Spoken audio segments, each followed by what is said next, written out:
আজকের হরর ডোজের জন্য আপনারা তৈরি তো? কিউরিও ফাইটার ঘোষলে কল রেকর্ডিং সিরিজের মারাত্মক একটি হরর পডকাস্টে আপনাদের সকলকে স্বাগতম জানাচ্ছি আমি কৌস্তভ। আজকে ক্লাসিক কিছু পজেশন অর্থাৎ প্রেতাত্মার আবেশের ঘটনা আপনারা শুনতে চলেছেন।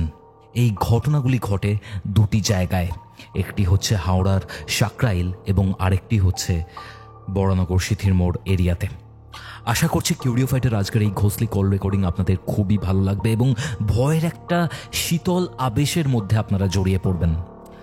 রোববার দিন এখন কিউরিও ফাইটার এই ঘটনাটা কারা কারা শুনছেন, কোথা থেকে শুনছেন সেটা অবশ্যই কমেন্ট করে জানাবেন। এবং হ্যাঁ, কৌস্তবের আড্ডাতে আজকে রাত 10টার সময় একটি অনবদ্য এপিসোড আসছে সব সাধনাকে কেন্দ্র করে, সেটি চেক আউট করতে ভুলবেন না। কিউরিও ফাইট ইউটিউব চ্যানেলে নতুন হলে সাবস্ক্রাইব করে বেল নোটিফিকেশন অন করে নেবেন। আজকে আমার সাথে কলে ছিলেন দেবজ্যোতি। তাহলে চলুন শুরু করা যাক কিউরিও ফাইটার ঘোষলি কল রেকর্ডিং সিরিজের মারাত্মক একটি হরর পডকাস্ট। ঘড়িতে বেলা 3টে, রবিবার। আপনারা শুনছেন কিউরিও ফাইটের ঘোষলি কল রেকর্ডিং সিরিজের একটি হরর পডকাস্ট। আপনাদের আজকের horror dose. Hello Debjyoti. Hello Kaustav, কেমন আছো? ভালো আছো? বিষয়টা যেটা হচ্ছে দেবজ্যোতি, তোমার সাথে যখন আগেরবার কথাবার্তা হয়েছিল তখন বেশ ভয়ঙ্কর দুটো ইউনিক ঘটনা আমরা পেয়েছিলাম। ইভেন যেহেতু তুমি তন্ত্র প্র্যাকটিস করো, তোমার বাড়িতে একটা তন্ত্রের ধারা রয়েছে। স্বয়ং বামদেবের পরাপর শিষ্য হচ্ছেন তোমার বাবা, এবং তোমাদের বাড়িতে সবুজ কালীমায়ের পুজো হয়, যিনি কৃষ্ণ এবং কালীর সম্মিলিত একটি রূপ। এবার এই জায়গা থেকে দাঁড়িয়ে অনেক কেস, প্যারানর্মাল কেস তোমরা হ্যান্ডেল করেছো। এই আজকে সেরকমই একটা কেস, যেটা তুমি ওই হাওড়া সাকরাইলের যে ঘটনাটা রয়েছে সেটা তুমি বলছিলে, সেটা আমি আগে জানতে চাই।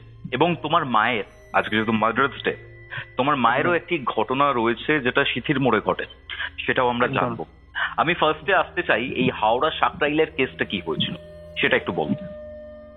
ওকে, হ্যাঁ, তুমি বললেই যে এরকম আমাদের বাড়ির যেহেতু এরকম ঘটনা আছে, তো আমাদের তো বংশ পরম্পরায় এর জায়গায় আমার দাদু তো খুব বড় একজন তান্ত্রিক ছিলেন। তো দাদুর আমল থেকে, সময় থেকেই তো এই ধরনের বিভিন্ন রকমের তো কেস আছে, তার মধ্যে থেকে এরকম ঘটনাও আসছে বা এসেছে। তো এই যে ঘটনাটা বলবো, আগের যে দুটি ঘটনা আমি বলেছি সেগুলিতে আমি দেখা বা আমার চোখের সামনে হওয়া ঘটনা। তো এইটা যখন বলবো তখন আমি কেউ ছোট ঘটনা, হ্যাঁ, আমি তখন ছোট, তখনকার ঘটনা। তখন আমার বাবা খুবই ইয়ং, এবং তখন বাবা ফুল ফর্মে আর কি, একদম টপ জায়গায়, মানে সেই সময় ইয়ং ভাবে কাজ করছেন, তন্ত্র একদম করছেন। তো তখন দাদু গত হয়ে গেছেন, তখন বাবা আছেন। তো এরকম একটা কেস এসেছিল আমাদের, ওই যে তুমি বললে হাওড়া সাঁকরাইল থেকেই। তো ওই যে কেসটা এসেছিল, ওই যে সাঁকরাইলের যারা থাকে তাদেরই ফ্যামিলি রিলেটিভ আমাদের গ্রামেরই বাসিন্দা। আচ্ছা। তো তারা তাদেরকে নিয়ে আসে, মানে ওই সাঁকরাইলের ভদ্রলোকদের নিয়ে আসে। কেসটা ছিল, আমি তোমাকে জাস্ট কেসটা বলি, কেসটা ছিল হচ্ছে একটি ছেলে, বাচ্চা ছেলে এবং তার বাবা মা।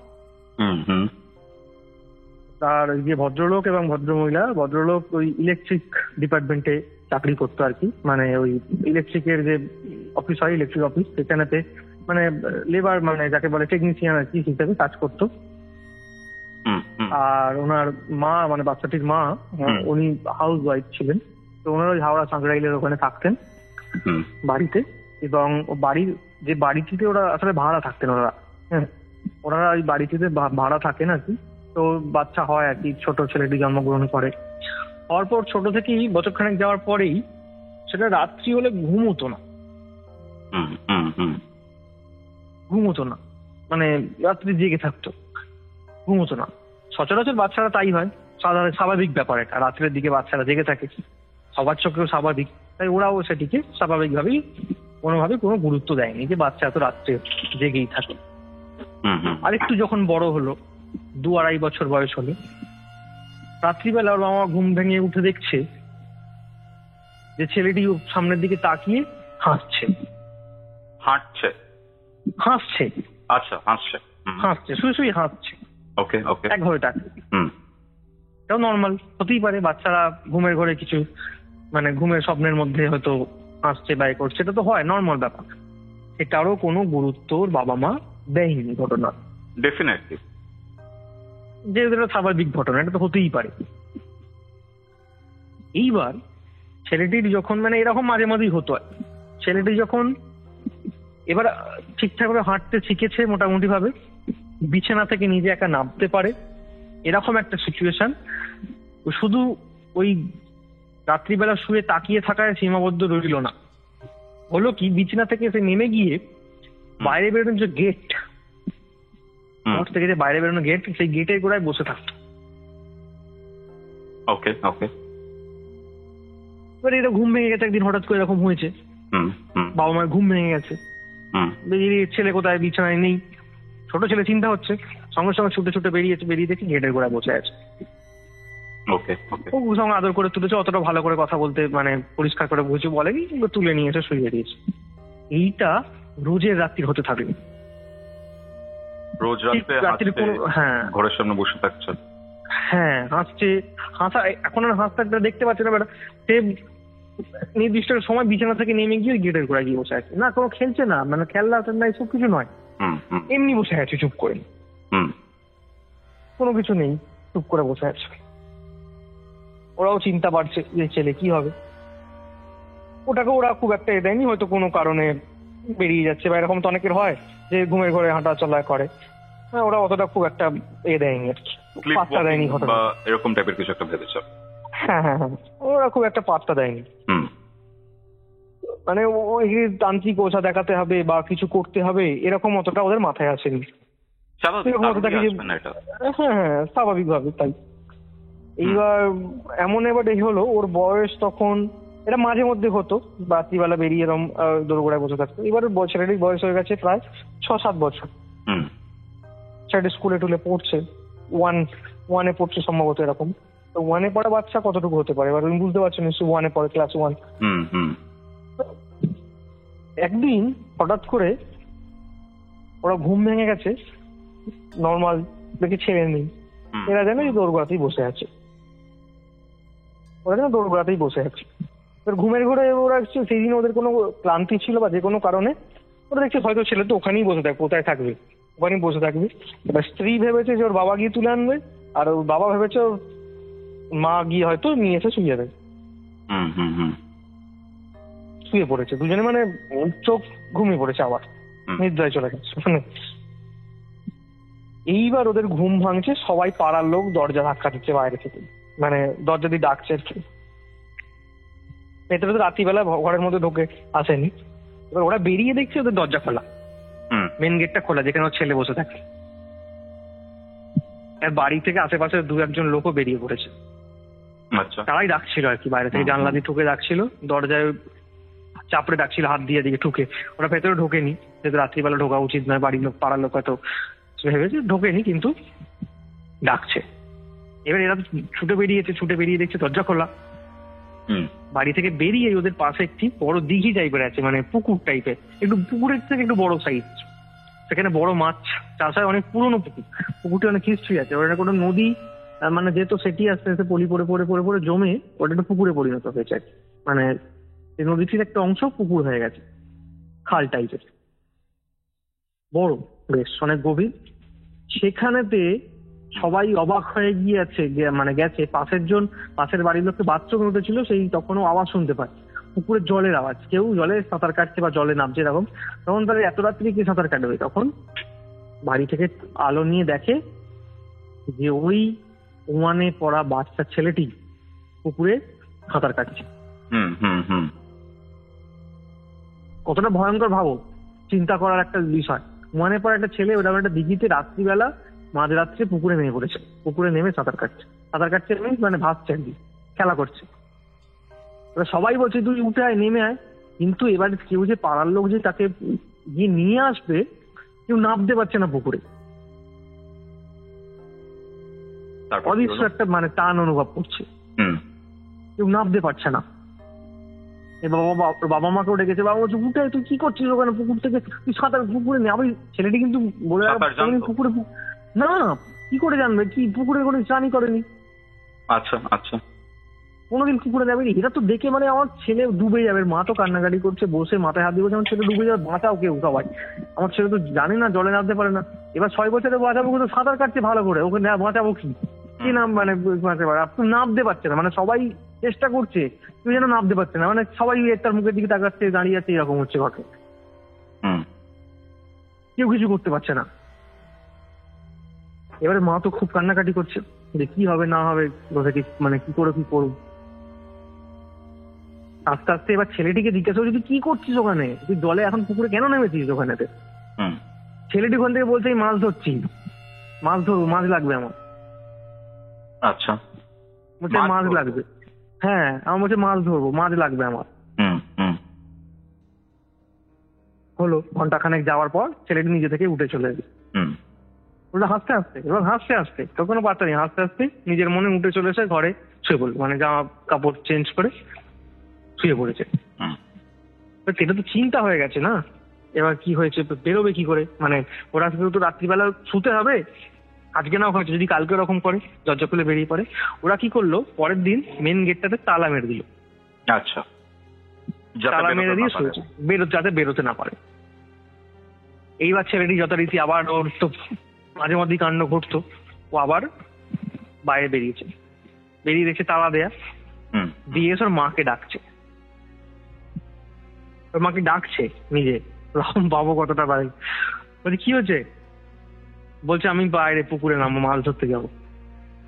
বলছে মাছ ধরতে যাবে না, তুই মাছ ধরবি মানে পুকুরে কোনো নেবি, মাছ ধরতে যাবি? তখন ওই ছেলেটি মনে পড়ে একটা ছেলের মাকে বলছে তুই মাছ ধরতে যেতে দিবি কিনা বল। মাকে তুই তোকারি করছিস? হ্যাঁ, যেতে দিবি কিনা বল, আমাকে ওখানে যেতে হবে, মাছ ধরতে হবে।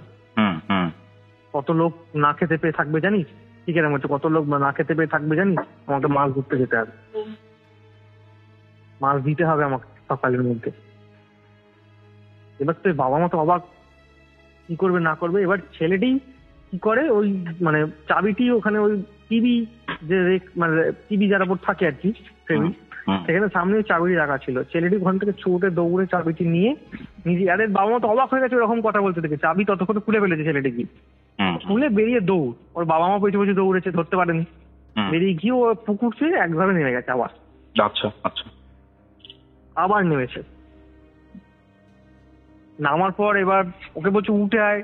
এবার ওর বাবা সেদিনে পুকুরেও নেমে নামবার চেষ্টা করে, নেমে একটুখানি নামবে, ঘাট থেকে একটুখানি কিছুটা জলের কাছে নেবে। এবার ওর ছেলেটি মানে সে অনেকটা দূরে পর্যন্ত চলে যাচ্ছে, যেটা এমনি সাধারণভাবে অনেকে স্নান করতে গিয়ে পুকুরে পরাপর করে না, পুকুরটা খুব গভীর বলে পাড়ার লোকেরাও যায় না খুব একটা পুকুরে, সামনেই টান টান করে আর কি, খুব একটা দূরে যায় না।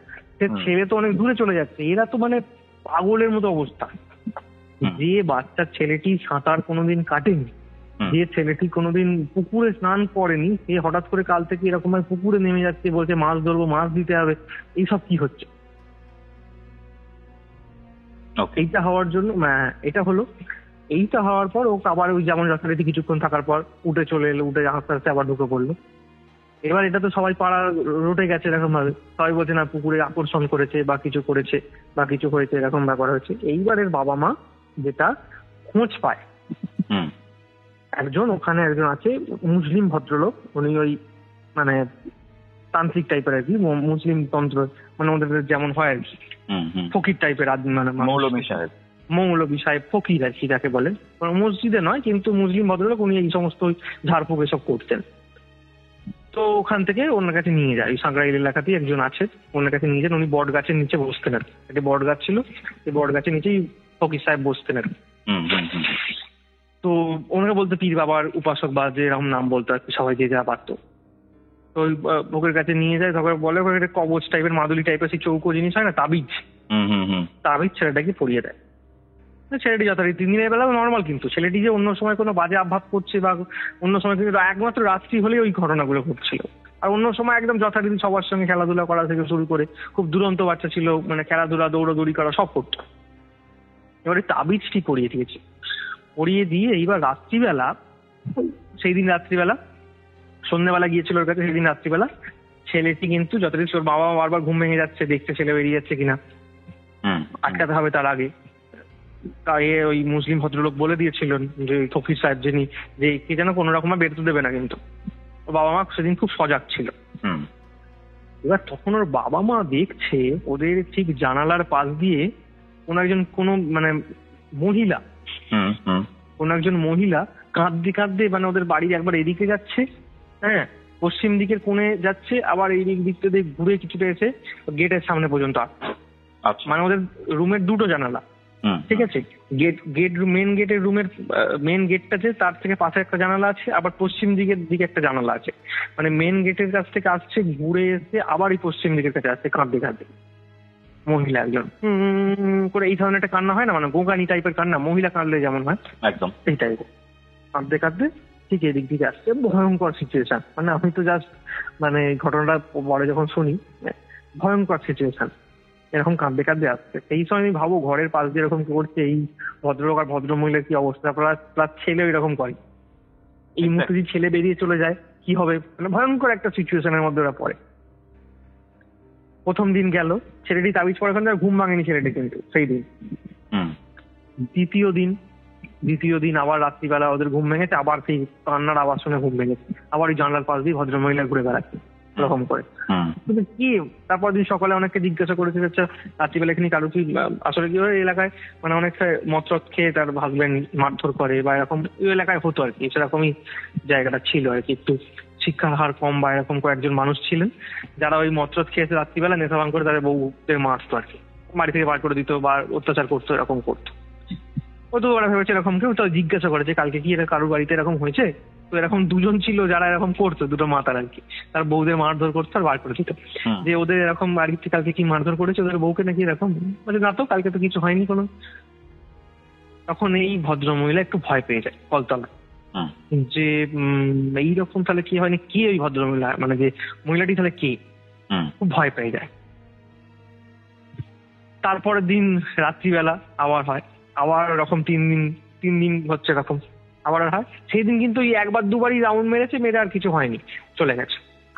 এইবার এই ছেলেটি ওই মানে পরের দিন ভোরবেলা উঠে পড়েছে, ঘুম থেকে উঠে যথারীতি ব্রাশ টাশ করেছে, সকালবেলা ওর বাবা ওকে পড়তে দিতে গেছে, সকালবেলা হয়ে গেছে, পড়তে দিতে গেছে, পড়তে দিয়ে এবার বাড়ি ফিরে এসে দেখছি ওর গলায় ওই তাবিজটা নেই।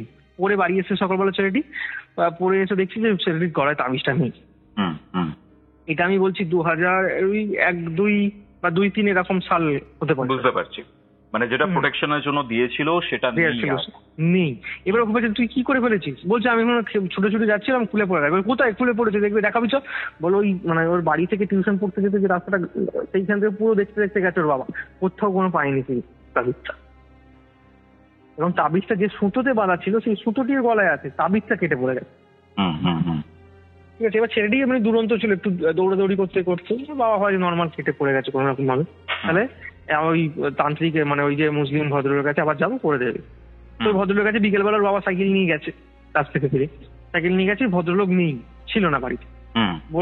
বলেছে এখানে নেই, এক জায়গায় গেছে, আমার রিলেটিভের বাড়ি গেছেন, কালকে ফিরবেন বিকেলবেলা, আমি কালকে আসবে। তখনই ওর চিন্তা হয়ে গেছে যে আমি আজকে রাত্রিরে কি করে কাটাবো, এরকম ঘটনা ঘটেছে, আজ রাত্রিরে কি করে কাটাবো। তখন ফিরে আসি, ওর স্ত্রীকে এসে বলে যে এরকম হয়েছে, উনি তো নেই, কালকে রিলেটিভের বাড়িতে থেকে ফিরবে, তখন আজকে আমাদেরকে ছেলেকে পাহারা দিয়ে থাকতে হবে, জেগে থাকতে হবে। তো রাত্রি হয়ে গেছে, ছেলেটি ঘুমিয়ে পড়েছে। ঘুমিয়ে পড়ার পর এবার ওর বাবা মা যথারীতি জেগে আছে, মানে তন্দ্রাচ্ছন্ন ভাব কিন্তু জেগে আছে। আবার সেই কান্নার আওয়াজ শুরু হয়েছে। এইবার কান্নার আওয়াজটা হচ্ছে দোরগোড়ায়, আর ঘুরছে না কিন্তু, দোরগোড়াতে একভাবে যেন কেউ বসে কান্নাকাটি করছে। খুব ভয়ঙ্কর একটা ব্যাপার, কান্নাকাটি করছে। এবার ওই তখন শুনে আস্তে আস্তে সাহস করে ভদ্রলোক বেরিয়েছেন বাইরেটাতে, দোরগোড়ার বাইরে, মানে দরজাটা বন্ধ, ওপারে হয়ে এরকম কাঁদছে আর এরা ভেতরে দাঁড়িয়ে আছে, দুই চুপচাপ দাঁড়িয়ে আছে। এখে থেকে কান্নাটা কিছুক্ষণ পর খুব বাড়তে থাকে, মানে মানে অঝরে কান্না যাকে বলে, অঝরে কান্না। তখন হঠাৎ করে এরা চমকে যায়, বাইরে থেকে ওই মানে যে কাঁদছিল একদম খোনা খোনা গলায়, মহিলার গলায় কাঁদতে কাঁদতে বলছে ওকে আমাকে দাও না গো, ওকে আমাকে দাও না গো, ঠিক এরকম বলছে, ওকে আমাকে দাও না গো। আচ্ছা আচ্ছা, ওকে দেখে আমার ছেলের কথা মনে পড়ে, আমাকে আমার দাও না গো, আমার ছেলেকে আমি নিতে পারি না, ওকে আমার দাও না গো। মারাত্মক ব্যাপার। তারপর মারাত্মক ব্যাপার, মানে ওকে আমার দাও না গো, ঠিক এরকম ভাই বলতে। এরা তো মানে ভয়ে, এর মা কেঁদে ফেলেছে, ওকে দাও না, ওরা কে ডাকছে, বাইরের মহিলা এসে বাচ্চাকে চাইছে। এইবার বলাও কি, ছেলেটা উঠে পড়া কি,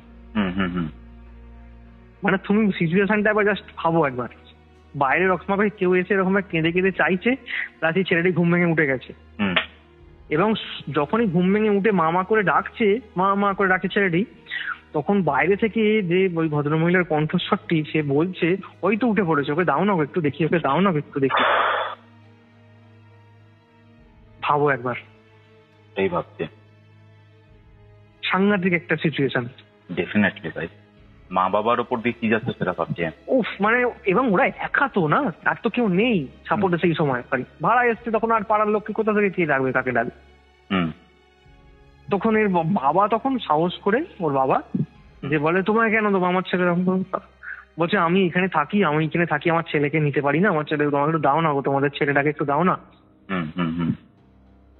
তো এরকম ঘটনা হয়, হওয়ার পর বলছে না আমার ছেলেকে তোমার, তোমার ছেলেকে পুকুরে নেমে যাচ্ছে, আমার ছেলে এরকম ভাবে বলছে ওর কিছু হবে না, আমি তো আছি, ওর কিছু হবে না গো, আমি তো আছি, ওকে দাও না, আমি দেখবো। সেই এক কথা বলে যাচ্ছে, কাঁদছে।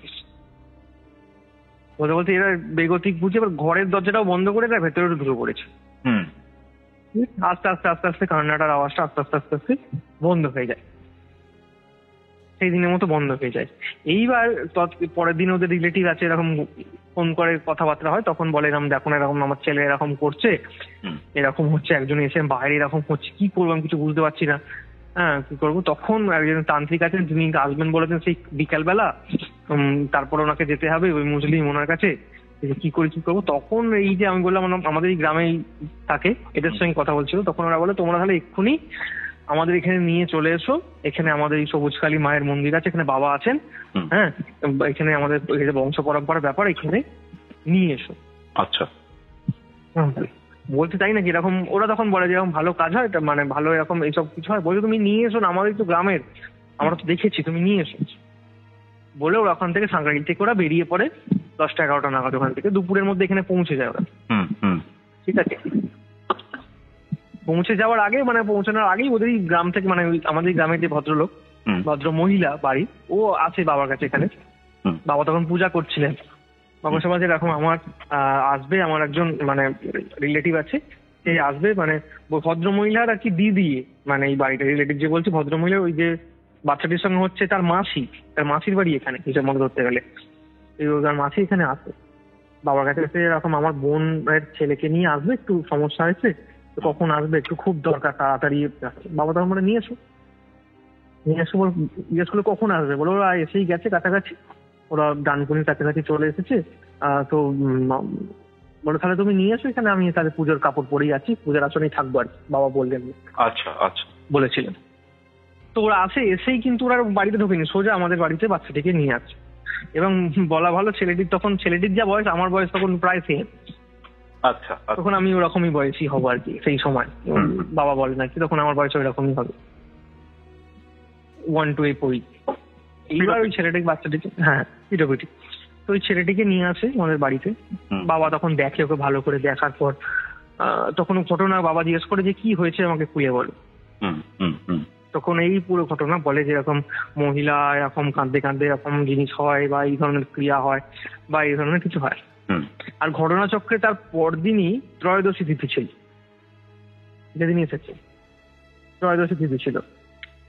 বাবা বললেন যে এর জন্য একটা শুভ কর্ম আমি করবো, আমাদের এই মন্দিরে করবো, দেখা যাক কতটা কি করা যায়, এর মধ্যে যে পজিটিভ পাওয়ারটাকে বাড়ানো যায়, মায়ের আশীর্বাদ যদি এর উপর থ্রো করা যায়, যদি কিছু ঠিক হয় আমি এখান থেকে কিছু করবো, চেষ্টা করবো কালকে, তোমরা থেকে যাওয়া আজকের দিনটা, ওখানে এখন যেতে হবে না।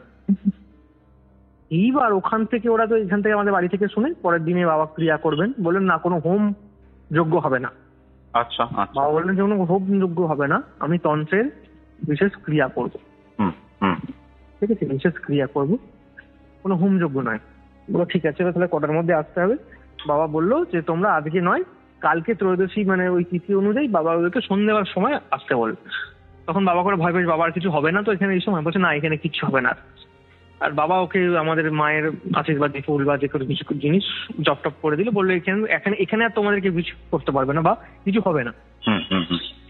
তো ওরা মাসির বাড়ি ফিরে যায়, মানে বাচ্চারা মাসির বাড়ি চলে যায়, ওরা গিয়ে খাওয়া দাওয়া করে রেস্ট নিয়ে নেয়। এবার সন্ধ্যেবেলায় ওরা আবার হঠাৎ করে আমাদের বাড়িতে সন্ধ্যের সময়, ওই সন্ধ্যে বলতে একটু সন্ধ্যের পর পর, মানে 8টা-9টা এরকম সময় আমাদের তখন শীতল আরতি হয়ে গেছে বাড়িতে। এবার আমাদের সন্ধ্যের সময় মন্দিরে মানুষজন থাকে, আসে আর কি, পাশের গ্রামের মানুষজন আসে, অনেকে আসে বাবাকে যারা খুব পছন্দ করে, এসে এই তন্ত্রের কথা বা এই সমস্ত বিভিন্ন রকম কথা শুনতে আসে। সন্ধ্যেবেলা খুব জাঁকজমক হয়, মানে বাড়িতে অনেকজন আছে, গান বাজনা হয়, এরকম মন্দিরে হয়, এরকম সবাই আসে। তো সবাই আছে, অনেক মানুষজনই আছে। তো বাবা সবার সঙ্গে কথা বলছেন, আর ওরা এসছেন দৌড়ে দৌড়ে প্রায় 8টা-9টা এরকম। বলছে এরকম একটা খবর হয়েছে, একটু সেটা জানানোর জন্য। আবার বাবা বললো কি হয়েছে, ছেলেটি কি আবার কিছু করছে? বলো না, ছেলে তো ঠিক আছে, শুধু খেলা করছে, ওসব কোনো ব্যাপারই নয়, এখানে তো কিছুই বুঝতে পারিনি। বলছে ওখান থেকে আর পাশের বাড়ির একজন ফোন করেছিল। আচ্ছা আচ্ছা। বললো ওখান থেকে পাশের বাড়ির একজন ফোন করে বলছে তোমাদের বাড়ির মধ্যে কে আছে, কাঁদছে ভেতরে।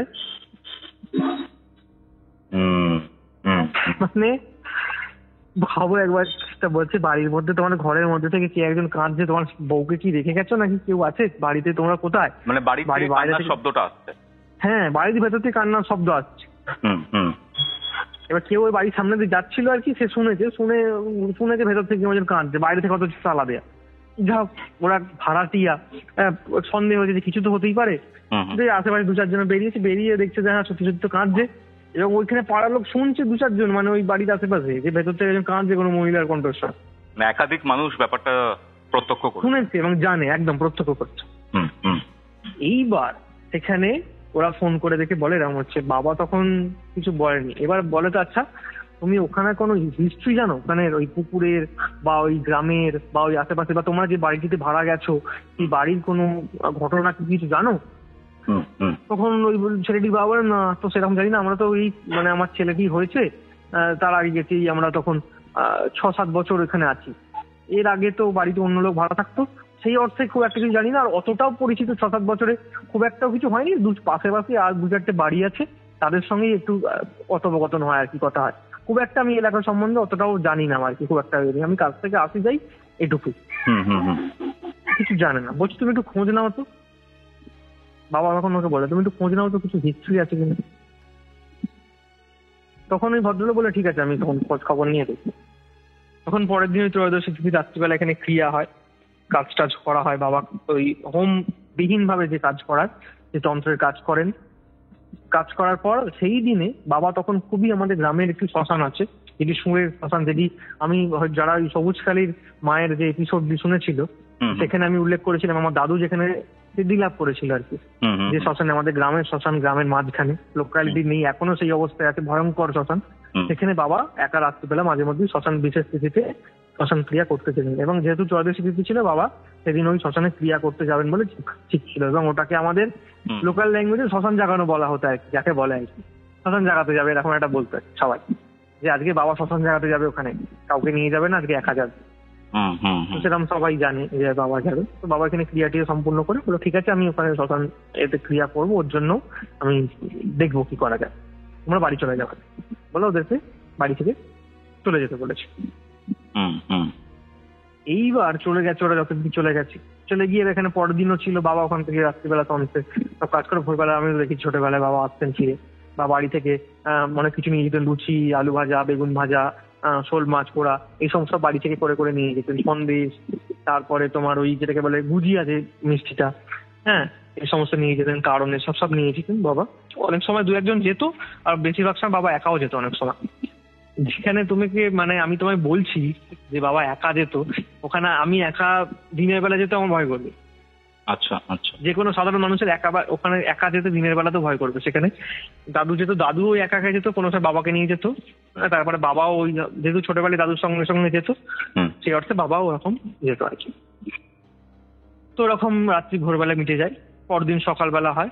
পরদিন সকালবেলা এখানেতে আমাদের এই গ্রামের যে ওই মাসির বাড়িটা আছে, মাসির বাড়ির সংলগ্ন ওখানে অনেকগুলো পুকুর আছে, যেখানে অনেক বড় মাছ চাষ হয়। মানে আমাদের এলাকায় ভালো পুকুর বলতে ওদের ওই মাসির বাড়ির ওইখানেই আছে। আমাদের এলাকায় পুকুর ওখানেই ভালো আছে, আমরা জানি ওখানে ভালো পুকুর আছে। এবার যথারীতি এখানে আমাদের এখানে পুকুরে স্নান করে, আমাদের তো গ্রাম একদম এখানটা, তো পুকুরে স্নান করে সবাই। তো ওরা এসে সবাই পুকুরে স্নান করছে, ছেলেটিও পুকুরে নেমেছে, আবার নেমেছে, নেমে বলছে আমি মাছ ধরবো। আর কিছুতে উঠতে চাইছে না, কেউ ওকে তুলতে পারছে না। কিছুতেই আসবে না। এবার রোদ্দুর খাঁটা করছে, রোদ্দুর বলছে কিছুতেই উঠবো না পুকুর থেকে। মানে একটা বাজে সিচুয়েশন, সবাই হাসাহাসি করছে, বলছে পুকুর থেকে উঠবো না, বাচ্চা ছেলেটা কেমন ভাসছে, বাচ্চা ছেলেটা কেমন সাঁতার কাটছে, সবাই দেখছে। তখন তার মোবাইল, আনন্দ পেয়েছে, তখন তার মোবাইল নিজে ভিডিও করবে, দেখছে বাচ্চা ছেলেটা কি সুন্দর সাঁতার কাটছে, দেখো কি সুন্দর লাগছে। এর বাবা মা তো জানে যেমন কি হচ্ছে, এর বাবা মা তখন বলছে যা যা এখানে নিয়ে এলাম, এখানেও এরকম করছে। তখন বাচ্চাটাকে জাগমা করে আবার কিছুক্ষণ পর উঠে পড়ে, খাওয়া দাওয়া করে নর্মাল আবার। এইবার বাবা যে খোঁজ নিতে বলেছে যে ওখানে কিছু ঘটনা কিছু আছে কিনা। এর ছেলেদের তখন ওখানে মানে ভদ্রলোকের মানে ভদ্রলোক তখন ওখানে ফোন করে, আচ্ছা তুমি বলো তো ওখানে কিছু ঘটনা এরকম ঘটেছিল, এরকম কিছু আছে। তখন একজন যাকে ফোন করেছিল, মানে যার থেকে বাড়িতে কিনেছিল তাকে ফোন করেছিল। ও বলছে না এরকম তো কিছু হয়নি, এরকম কিছু নয়, এরকম কিছু হয়নি, এরকম মানে এটা বলা না বলা আর কি দেখালো আর কি। তো তারপরে বাবা সন্ধ্যেবেলায় বাবার কাছে এলো, বাবাকে বললো যে বাবা তো আবার এরকম হয়েছে, তা আবার কি করবো, আবার পুকুরে নেমে বলছে মাছ ধরবো এরকম ভাবে।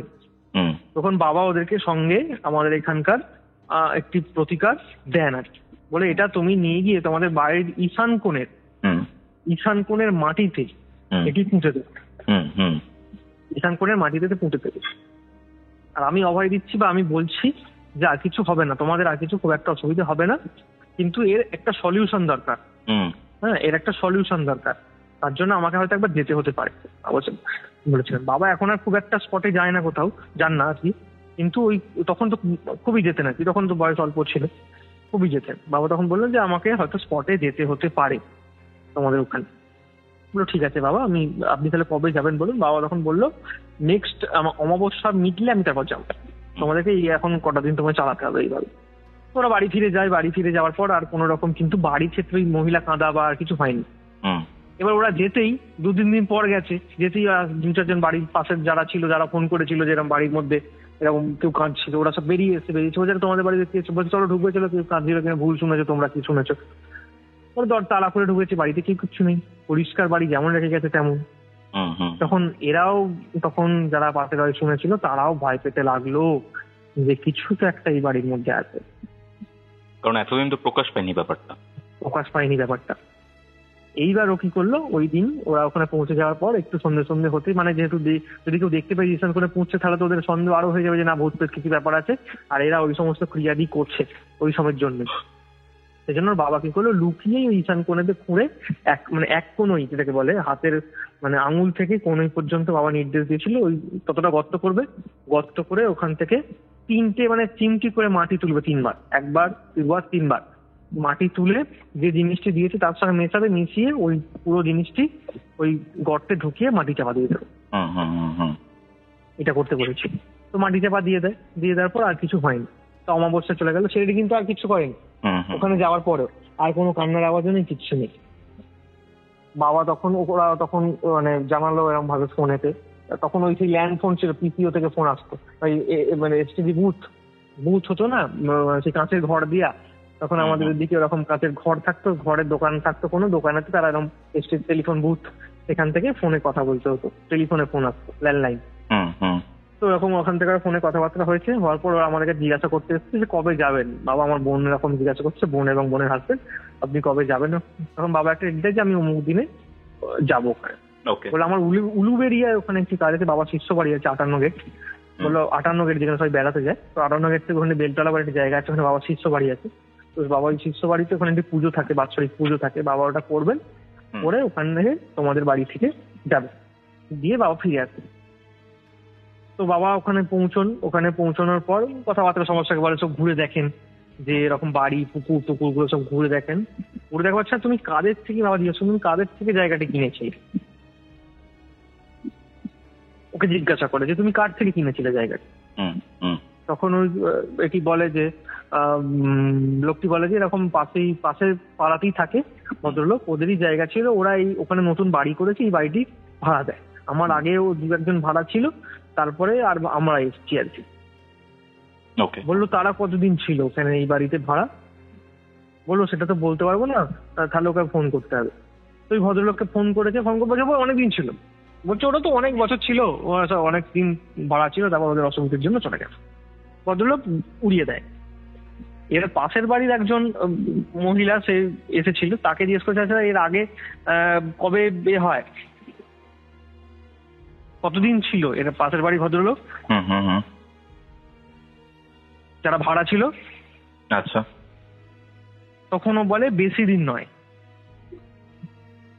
মানে ওই 1 মাস 1.5 মাস 3 মাস কেউ 1 বছর এর মধ্যেই যা ভাড়া উঠে বলে চলে গেছে ভাড়াটিয়ারা। তখন বাবা চুপ করে বলছে এটা বুঝলাম, তোমার বাড়িতে এখানে একটা ক্রিয়া করবো, তোমার বাড়িতে একটু প্রবলেম তৈরি হয়েছে, আকর্ষিত হচ্ছে, হ্যাঁ তোমার বাড়িতে আমি ক্রিয়া করবো, আমি ডেট ফিরে গিয়ে তোমার ডেট জানিয়ে দেবো। তো বাবা ওখান থেকে দেখে শুনে চলে আসে। এইবার এইখানটা এবার বাবা ওখানে যান, ওখানে যাওয়ার পর বাবার সঙ্গে আরো যেদিনকে ক্রিয়া হবে কথা চলে যাচ্ছে একদম ডিরেক্ট, যেদিনকে ক্রিয়া হবে আর কি সেই দিন বাবা ওখানে ক্রিয়া করছে, তো গেছেন বাবার সঙ্গে বাবার একজন শিষ্য গেছেন, হ্যাঁ, এবং ওই উলবেড়িয়া যে বাবার শিষ্য বাড়ি বলছিলাম ওই যেহেতু কাছাকাছি সাংগ্রাইল উলবেড়িয়া ওই লাইনে, তো ওদিকে তো ও চলেছে যে বাবা আসছেন সাংগ্রাইল, তো আমিও যাই বলে ওখান থেকেও চলে গেছে। এই ভদ্রলোক আছে, বাবার সঙ্গে 2 জন আছে। তো বাবা গেছেন এবং বাবা গিয়ে তন্ত্রের সমস্ত কিছু যজ্ঞ এবং যজ্ঞ করবেন ওখানে বলেছেন। আগে ঘর স্থাপন করে পূজা পাঠ শুরু হয়েছে, শুরু হওয়ার পর পূজা চলছে, তারপরে চক্রানুষ্ঠান হয়েছে, চক্র হলো, তারপরে হোম রেডি হবে, হোম কাজ করা হবে। বাচ্চা ছেলেটিকে বসানো হয়েছে পাশে, বাচ্চা ছেলেটিও বসে আছে, সবাই বসে আছে ওদের বাড়ির, ওর বাবা মা এবং এখান থেকে যারা ওর মাসি এবং মেসোমশাই ওরাও গিয়েছিল যেদিনকে পুজো হবে। বাবা বলেছিল তোমরাও যাবে ওখানে, কিছু আয়োজন তো লাগে, সেই আয়োজনগুলো করতে তোমাদের সুবিধা, ভোগের ব্যাপার আছে, আয়োজন করতে সুবিধা হবে, তোমরা ওখানে গিয়ে থাকবে। এর মাসি মেসো ওখানে আছে, অর্থাৎ বাচ্চা ছেলেটির মাসি মেসো, বাবা মা এবং আমার বাবার সঙ্গে আরো বাবার 2 জন শিষ্য। চক্র মিটে গেছে, চক্রের সময় যে ভোগ আয়োজন করতে হয়, শিবা ভোগ দেওয়া বা ষষ্ঠ চণ্ডালিনী ভোগ দেওয়া, সমস্ত কিছু কমপ্লিট, সমস্ত ক্রিয়াদি চলছে। সমস্ত ক্রিয়াদি হয়ে যাওয়ার পর যজ্ঞ সম্পূর্ণ, মানে যজ্ঞ শুরু হবে। যজ্ঞ শুরু হতে হতে বাবা আমাদের যে প্রসেস অনুযায়ী এর আগের ঘটনাগুলোকে তুমি বলেছি, যজ্ঞের মাধ্যমেই বাবা মানে কিছু বুঝতে পারেন বা কিছু ক্রিয়া করে মাঝখানে বলেন, কিছু বলেন আর কাউকে থামিয়ে, তখন বাবা একে বলেন, ওই ভদ্রলোককে বলেন, বলছে এই বাড়িতে এর আগে যারা ছিলেন তারা এই বাড়িতে খুব মানে বাড়ির ওপর খুব মানে কি বলবো অত্যাচার করেছে, বাড়ির ওপর ভীষণ ভাবে অত্যাচার করেছে, মানে স্ত্রীকে মারধর করা, হ্যাঁ, মানে ঠাকুর দেবতা পুজো পাঠ না করা, গালিগালাজ করা, অশান্তি করেছে, মানে বাপ খুব চঞ্চল হয়ে উঠেছিল, বেসিক্যালি ছাপ পড়ে জিনিসটা। হ্যাঁ হ্যাঁ, এবার এরকম হয়ে উঠেছিল এবং এর একটা বাজে ঘটনাও আছে, এই ঘটনা সেটি কি সেটি আমি এখন বলছি না, পরে বলবো। বাবা তখন বলে পরে বলবো, এর একটা ঘটনা আমি বুঝতে পেরেছি, আমি যা কিছু করার ক্রিয়াদি করে দিচ্ছি।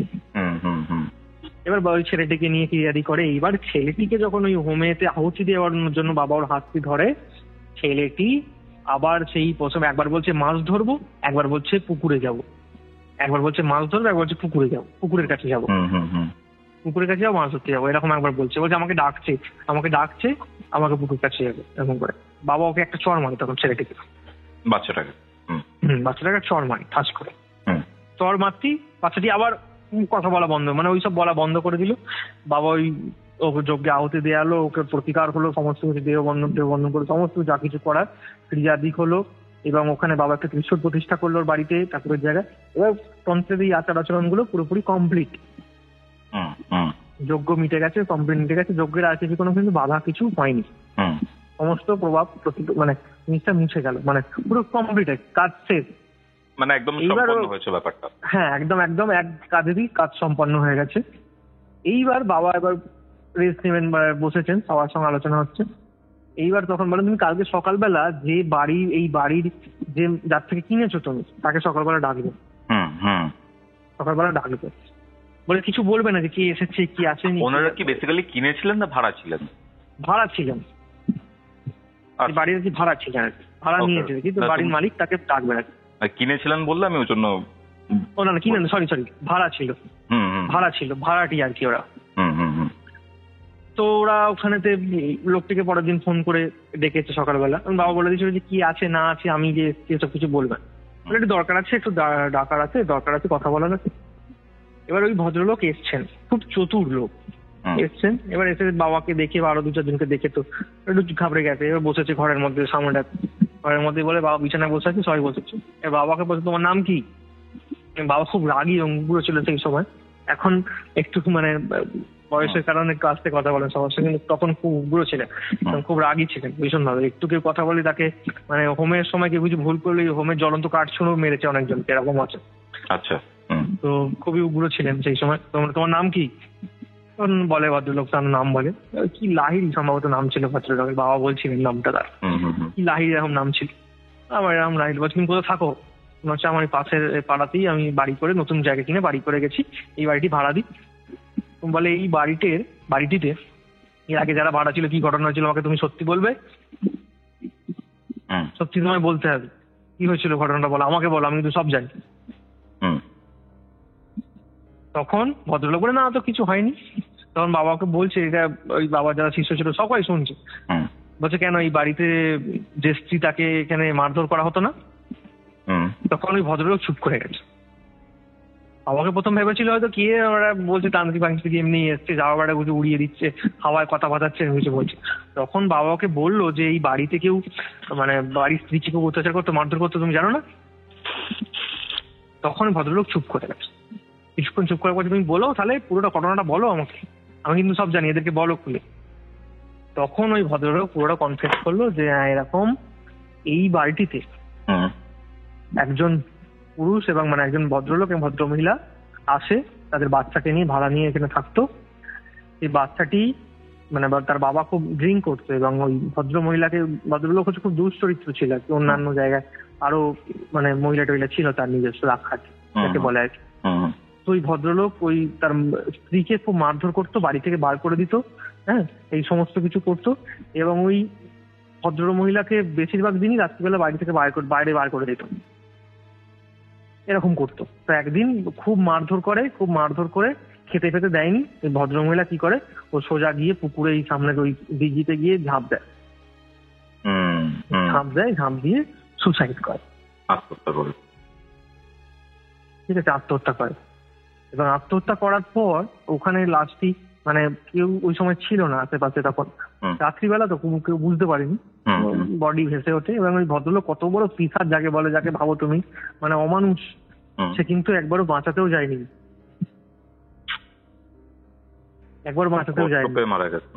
খুবই কষ্ট পেয়ে মারা গেছে। ও তো ওইভাবে মারা যায়। এইবার ওই যে বাচ্চাটিকে যে বাইরের ভদ্র মহিলা যে কাঁদতো, ঘরের মধ্যে চলে আসতো, ওকে দিয়ে ডাকতো বা ওকে মানে ওর কাছে নেওয়ার জন্য করতো, তার ওই ছেলেটিকেও তো তার নিতে পারতো না সে, ঠিক আছে। আর এই ভদ্রলোক আর তার ছেলেকে নিয়ে ওর চলে যায় অন্য জায়গায় গিয়ে, আবার নতুন মানে অন্য একজন মহিলাকে নিয়ে থাকতে আরম্ভ করে, ওরা এখান থেকে ছেড়ে চলে যায়। এটা কি 1 মাসের মধ্যে হয়েছে ব্যাপারটা, মানে 1 মাস যারা ভাড়া ছিলেন তাদের সাথে, না আগের কেস এটা? না লাস্ট যারা ওই আগে মানে লাস্ট প্রথমবার 2বার ভাড়া হয়েছে বাড়িটি, প্রথমবার যারা ছিল তারা ওই 1 বছর মতো ছিল, আর এরা ওই 2-3 মাস এরকম, 2-3 মাসের মধ্যেই কাণ্ড ঘটিয়ে চলে গেছে। এরা মানে এরকমই করতো আর কি, সবই যেহেতু ওরা অশান্তি করতো তো মানে বাড়ি ভাড়া থেকে মানে সেই জায়গায় লোকেরা আপত্তি করতো আর কি, যে রাত্রিবেলা হলেই চেঁচামেচি মদ খেয়ে তুমি এরকম করছো, যার জন্য কোনো জায়গায় স্থায়ীভাবে টিকতে পারতো না ওরা। আর ওই মহিলার আত্মাই ঘুরে বেড়াচ্ছিলেন, কারণ ওই মহিলার আত্মাই ওখানেতে ঘুরে বেড়াতো। এবার মহিলা ওখানে যে রয়ে গেল, ও কিন্তু ওখানে কাউকে কোনো আগে তো কোনোদিন কিছু করেনি। এবার এই ছেলেটি যে ওখানে হয়েছে, বড় হয়েছে, ছোটবেলা থেকে ওই মহিলা ওই ছেলেটির প্রতি খুব আকৃষ্ট হয়, মানে ভালোবাসতো ছেলেটি। ওই যে দেখলাম দেখে হাসতো ছোট থেকেই, ওই ছেলের মহিলা হয়তো এসে আত্মাটি এসে ওকে আদর করতো বা কিছু করতো, সেই জন্য ও হয়তো দেখতে পেতো বাচ্চাকে। কারণ একটু আস্তে আস্তে বড় যখন হতে থাকতো তখন ওই বাচ্চাটিকে নিয়ে জলে খেলা করতো হয়তো। এইবার মাঝখানে আরেকটা টুইস্ট আছে, একদম টানতে চাই, আর একটা টুইস্ট আছে এখানে। মাছ ধরবো কেন বলতো, মাছ ধরবো কারণ বলতো ওখানে একটা ঘটনা আছে, ওখানে আর একটি ওর মানে ঘটনা ঘটে ওখানে। এটা আত্মহত্যা নয়, এটা হচ্ছে একটা অ্যাক্সিডেন্ট। এটা হচ্ছে পুকুরে একজন মানে ছেলে ছিল, মানে ওই গ্রামেরই একজন ছেলে, সে কি করতো মানে পুকুর পাশেই ওর আরেকটা পুকুর আছে, মানে পুকুরের বিজনেস করতো, মাছের বিজনেস করতো। এবং এই যে পুকুরটি যে ভাগ চাষ করতো তার সঙ্গে শত্রুতা ছিল, ঠিক আছে। এই ঘটনা বলছি মহিলা সুসাইড করার আগেকার ঘটনা, মহিলা আত্মহত্যা করার আগেকার ঘটনা। হ্যাঁ, তো কি করতো রাত্রিবেলা ওর পুকুরে জাল দেবার আগে ও এই পুকুর থেকে মাছ তুলে এনে চুরি করে নিত। ওর না স্বভাব ছিল মাঝে মধ্যে এসে মাথা ঘুরিয়ে জাল ফেলে ও মাছ নিয়ে নিত, পুকুর থেকে তুলে নিয়ে চলে যেত ইচ্ছা করে। চুরি টাইপের ছিল, ওকে ওর থেকে নিয়ে নেবো একটা মেন্টালিটি ছিল। তো কোনো কারণে ড্রিঙ্ক করা অবস্থায় ও মাছ ধরতে যায়, মাছ ধরতে গিয়ে ওই ছেলেটির কোনো কিছু প্রবলেম ছিল, আই থিঙ্ক ওর মনে হচ্ছে মানে পড়ে গিয়ে মুখ দিয়ে গ্যাস ওঠা বা এই ধরনের একটা প্রবলেম থাকে না, হিস্ট্রি নাকি একটা বলে, একটা যে রোগ আছে দেখবো অনেকে থাকে কি হঠাৎ হঠাৎ পড়ে গিয়ে অজ্ঞান হয়ে যায় বা কাঁপতে কাঁপতে ফিট হয়, এরকম টাইপের ওর একটা প্রবলেম হয়তো ছিল। তো এরকম মাছ ধরার সময় ওই অ্যাটাক হয় এই জায়গাটা, আর ওই জলে পড়ে গিয়ে ওখানে মরে। মানে বেসিক্যালি তুমি বলতে চাইছো এই বাচ্চাটা দুটো আত্মার মাধ্যমে পজেস ছিল? একদম ভীষণ ভাবে মেন পজেস ছিল, যেটা হচ্ছে ওই মায়ের মানে মায়ের প্রতি। আর ওই যে ছেলেটি কিছু ক্ষতি করতে পারতো না, কারণ হচ্ছে এই মহিলা ওকে খুব ভালোবাসতে বাচ্চাটিকে। নাহলে একজন কেউ মরে গেছে সেই জায়গায়, সে একটা বাচ্চাকে কাছে যাচ্ছে বা এরকম করছে মাছ ধরছে, তো ডুবে যাওয়ার কথা, ক্ষতি হয়ে যাওয়ার কথা, কিন্তু ওই মহিলা ওকে বাঁচাতো। হ্যাঁ, সাঁতারও জানেন। ওই মহিলা যেহেতু ওকে ভালোবাসতো নিজের সন্তানের মতো, ওই মহিলা ওকে বাঁচাতো। সাংঘাতিক ঘটনা তো ভাই, একদম সাংঘাতিক খুবই ঘটনা। এবং বাবা বললেন যে ওই মহিলা মুক্তি ওর এখন নেই, ওর মুক্তি বেরিয়ে আছে, তোমরা এখানে থেকো না। বাবা সাজেস্ট করলো তোমরা এখানে থেকো না, এই বাড়িতে আর কিছু হবে না কোনোদিন, এই বাড়ির যা প্রতিকার করার আমি করে দিয়েছি, এই বাড়িতে কোনোদিন কেউ কিছু আসতে পারবে না এই বাড়ির চৌধুরীতে। কিন্তু পুকুরটি নতুন করে প্রতিষ্ঠা করবার জন্য বাবা বিধান দেয়, মানে ওই ভদ্রলোককে, যে এই যে মালিক যে পুকুরে, তাদের সঙ্গে কথা বলে পুকুরটা নতুন করে প্রতিষ্ঠা করার ব্যবস্থা করো, পূজা পাঠ করার প্রতিষ্ঠা করে পুকুরটি পূজা পাঠ, জলদেবীর পুজো হোক, পুজো করে এই জায়গার পুকুরটাকে দূষণ মুক্ত করো, এটা আমি বলে যাচ্ছি। তখন ওই ভদ্রলোক বললেন ঠিক আছে বাবা, আমি বলবো সবাইকে। তখন এদেরকে বলে যে তোমরা এখানে থেকো না, তোমরা এখান থেকে চলে যাও, এটা আমার এটা এখান থেকে তোমাদের থাকা উচিত হবে না। তো পরবর্তীকালে, হ্যাঁ মারাত্মক, মানে তার পরবর্তীকালে ওরা ওখান থেকে চলে যায়, ওরা অন্য জায়গায় চলে যায়। তা ওরা হাওড়া 100 বলে একটা জায়গা আছে, ওরা ওখানে এসে থাকে আর কি। ওখানে এখনো তারা বর্তমান ওখানে আছে। ছেলেটি এখন প্রায় আমার বয়সী এখন হয়ে গেছে, বড় হয়ে গেছি। তো তারপরে পুকুরটিরও প্রতিষ্ঠা হয়েছিল, পুকুরটি প্রতিষ্ঠা করে পুকুরের নামকরণও হয়েছিল। পুকুরটির নামকরণ হয়েছিল, পুকুরটির নাম আমার মনে পড়ছে না এই মুহূর্তে। পুকুরটির নামকরণ হয়ে নতুন করে প্রতিষ্ঠা হয়, পূজা পাঠ হয়। পূজা পাঠের পর এটা বাবাকে বলেছিল, খবর পেয়েছিল। এখন আর কিছু সেই অর্থে অসুবিধে আর কোনো হয়নি। কিন্তু এই ঘটনা দুটো মানে একটা ভয় এবং একটা বেদনাদায়ক দুটোই আছে। একটা মা তার সন্তানকে না পাওয়ার একটা বেদনা একটা ছেলেকে কাঁদছে, আবার আরেকটা মা তার ছেলের কিছু হয়ে যাওয়ার ভয়ে এরকম করছে। এবং এই ধরনের মানে একটি কান্নার আওয়াজ, মানে তুমি ভাবতে পারছো ঘরের মধ্যে শুয়ে আছে কেউ, পাশ দিয়ে এরকম কাঁদতে কাঁদতে যাচ্ছে একজন কেউ। এক্স্যাক্টলি। দেবজ্যোতি, এই ঘটনাটা তো শুনলাম, সাংঘাতিক একটা ঘটনা। এবার আসবো তোমার মায়ের ঘটনায়। একদম, যেটা আই থিঙ্ক বড়নগর না সিথির মোড়ের একটা পার্টিকুলার জায়গাতে ঘটেছে। সেই ঘটনাটাকে আমি জানতে চাই, কারণ আমি জানি যে তোমাদের ফ্যামিলির, তুমি নিজেই বলেছো যে স্বাধীনতা সংগ্রামীদের সাথে একটা কানেকশন ছিল। বিনয় বাদল দীনেশের যে দীনেশ ছিলেন, তা বাদল গুপ্ত, তিনি তোমার মায়ের ফ্যামিলি রিলেটিভ হন। তো সেই দিক থেকে একটা এই অ্যাসপেক্টে চলে আসছে স্বাধীনতা সংগ্রামের। যাই হোক, আমি ডাইরেক্টলি তোমার কাছে তোমার মায়ের যে ঘটনাটা রয়েছে এবং আদার্স যে ঘটনাটা রয়েছে সেই ব্যাপারে জানতে চাই, এবং কি ঘটেছিল তোমার থেকে ডিটেলসে এখন জানবো। কি হয়েছিল দেবজ্যোতি, একটু শুরু থেকে শুরু করো ভাই। একদম, যেটা ঘটনা হচ্ছে, আমার মা তখন বয়স স্কুলে পড়ে, তখন 7-8 এরকম স্কুলে পড়ে। তো তুমি বললেই যে মা আসলে থাকতো হচ্ছে মামার বাড়িতে, মায়ের মামার বাড়িতে। আচ্ছা। তো হ্যাঁ, তো মায়ের মাসির যে মানে মাসি এবং মেসমশাই, তো মেসমশাইয়ের কাকা হচ্ছেন ওই বাদল গুপ্ত ছিলেন আর কি, বিনয় বাদল দীনেশের বাদল গুপ্ত। সেক্ষেত্রে মায়ের ওই বংশ থেকে রিলেটেড একটা রয়েছে, মায়ের মাসি রিলেটেড। তো সেই রকম একটা জায়গা, মায়ের মাসিও খুব ভালোবাসতো মাকে, ছোটবেলা থেকে তাদের কাছেই মা থাকতো আর কি। তো সেখানে মা স্কুলে পড়াশোনা করতো ওখানেই। এবার হয় কি, ওখানে স্কুলে যেত, মা খুব ছোটবেলা থেকেই পড়াশোনায় খুব ভালো ছিল এবং কালচারাল দিকে খুব ভালো ছিল। এবং মা এখন পর্যন্ত, মায়ের নিয়ে তো কথা হচ্ছে এবং আজকে যে কথা হচ্ছে, আজকে মাদার্স ডে, একদম মাদার্স ডে, তো একদম। আর ঘটনাও শুরু হচ্ছে আমার মায়ের নিয়ে আর কি। তো আজকে যেটা বলছি আমি, মা আসলে ছোট থেকেই একটু খুব কালচারাল দিকে ছিল, খুব ঝোঁক ছিল। এবং মায়ের একটা খুব মানে নেশা বলো বা স্বভাব বলো, মা খুব টাইম ব্যাপারে খুব পাঞ্চুয়াল, মানে যে কোনো টাইমের ব্যাপারে খুব সচেতন থাকতো। এবং যে কোনো জায়গায় যাওয়ার ক্ষেত্রে হোক বা কোথাও পড়তে যাওয়া হোক, স্কুলে যাওয়া হোক, বা যে কোনো জায়গায় যাওয়ার ক্ষেত্রে এখনো মা কোথাও গেলে হলে একদম পারফেক্ট টাইম মেনটেন করে, একদম ভীষণ ভাবে। তো স্কুলে মা যেত একটু সবার আগে চলে যেত, পৌঁছে যেত, মানে লেট যাতে না হয়, মা একদম আগে থেকে রেডি হয়ে মা স্কুলে পৌঁছে যেত। এটা কোন সালের ঘটনা দেবজ্যোতি? এটা তখন মা 7-8-এ পড়ে। এক্সাক্ট সালটা এখন হিসেব করে বলতে হবে। মা এখন, মায়ের বয়স ধরো 60+, তখন 7-8-এ পড়ে। আমি বয়সটাই বলছি মায়ের তখন, এই মানে স্কুলের এটাই বলছি আমি, ক্লাসটা মানে ধরে নিচ্ছি 7-8-এ পড়ে, প্রায় 50 বছর বা 45 বছর আগে। 7-8-এ পরে, মানে তোমার তখন মায়ের বয়স হবে ওই 14 বছর মতো। হ্যাঁ, 45 বছর আগে। হ্যাঁ, 45-50 বছর আগেকার কথা, 45। তো ওরকম মা এবার স্কুলে গেছে। আমি সবকিছুর জন্যই বাড়ি এবং স্কুলের নামটা আমি উজ্জ্ব রাখছি, কারণ ওই বাড়িতে তো এখনো মানুষজন বসবাস করে, এবং ওই স্কুলের ক্ষেত্রে বলাটা একদমই উচিত নয়। সেক্ষেত্রে প্রবলেম আমিও চিনি, মানে যেখানে উনি পড়তেন, যাই হোক একদম আমাদের কাছাকাছি, ওই জন্য। হ্যাঁ হ্যাঁ হ্যাঁ, একদম। তো স্কুলের নাম একদমই বলবো না। তো ওই স্কুলেতেই মা পৌঁছে গেছেন। একদিন এরকম হয়েছে, মা ঘটনাটা বলেন আমাকে পরবর্তীকালে। এবং আমি বাড়ির মায়ের, যে মামার বাড়ির যারা ছিলেন, মায়ের ওই দিদা, মায়ের দিদা এখনো পর্যন্ত জীবিত রয়েছেন। তো এই ঘটনা প্রসঙ্গে বলে রাখি, ঘটনা যাওয়ার আগে, আমার মায়ের দিদা আবার ছিলেন রিজরাজ জমিদারের মেয়ে, মানে রিজরাজ জমিদার ছিলেন, ওনার মেয়ে ছিলেন। আচ্ছা।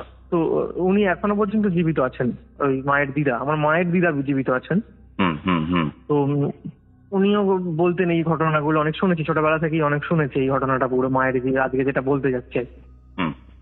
তো অনেক ঘটনা শুনেছি। তো বলছেন যে এরকম মা গেছেন স্কুলেতে, স্কুলে যাওয়ার পর স্কুলের যে রুমটিতে ক্লাস হতো, সেই রুমটি কোনো কারণে কনস্ট্রাকশন হচ্ছিল, সেজন্য নতুন ক্লাসরুম একটা চালু হয়েছে। নতুন ক্লাসরুম মিনস মানে একটা ঘর বন্ধ ছিল, সেই ঘরটাতে ক্লাস চালু হয়েছে।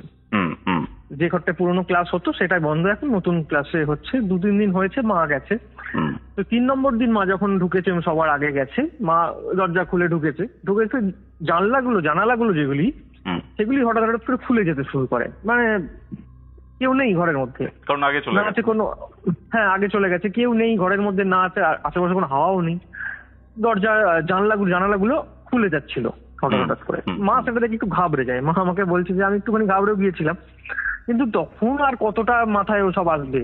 আর সে সময় তো এত স্মার্টফোন, এত কিছু মানে ব্যাপার না, তখন গল্পের বই পড়ে সবাই মানে বড় হয়েছি আমরা। তো তারপরে আমরাও যখন ছোট ছিলাম এতটা স্মার্টফোনের আসেনি, মানে আমরা খুব অনেকটা বড় বয়সী হাতে পেয়েছি।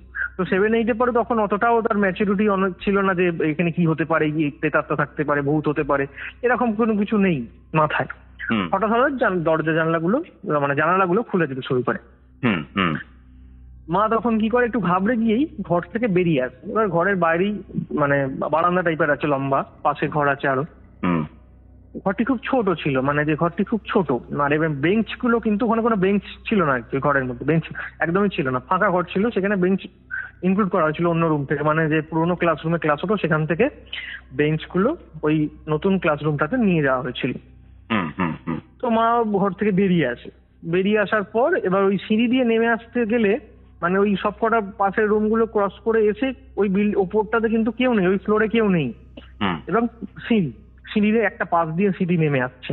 তো সিঁড়ি দিয়ে নেমে মা আবার বেরিয়ে আসবেন, এরকম সময় মানে মা ফিল করছেন, বলছে আমার সামনে দেখবেন কেউ নেমে যাচ্ছে, মানে একদম খুব মানে ভারী কোনো চেহারা, দুমদুম করে আওয়াজ হওয়ার মতো সিঁড়ি দিয়ে আমার সামনে দিয়ে কেউ নামছে, আমি এটা বুঝতে পারছি, কিন্তু আমি দেখতে পাচ্ছি না। মা এটা বুঝছেন যে কেউ নেমে যাচ্ছেন, কিন্তু আমি দেখতে পাচ্ছি না, অথচ বুঝতে পারছি না, ফিল হয় এরকম। তো মা ওই অবস্থায় নেমে আসার পর, নেমে এসে মা অজ্ঞান হয়ে, মানে জ্ঞান হারিয়ে ফেলে আর কি, এবং পড়ে যায়। তো এবার যারা ওই আরো সব স্কুলে যারা বেল দিত, তখন ঘন্টা বাজানো, তখন যেটাকে বলে, তো ঘন্টা বাজাতো যারা ছিল, এবং কেয়ারটেকার, তারা সমস্ত ছুটে আসে, এবং 2-1 জন স্টুডেন্ট আসতে শুরু করেছে, টিচাররা আসতে শুরু করেছে 2-1 জন, তারা সব ছুটে আসে, মাকে মুখে চোখে জল টল দেওয়া হয়, তৎক্ষণাৎ ভাবে যেটুকু জ্ঞান ফেরানোর জন্য যা করা হয়।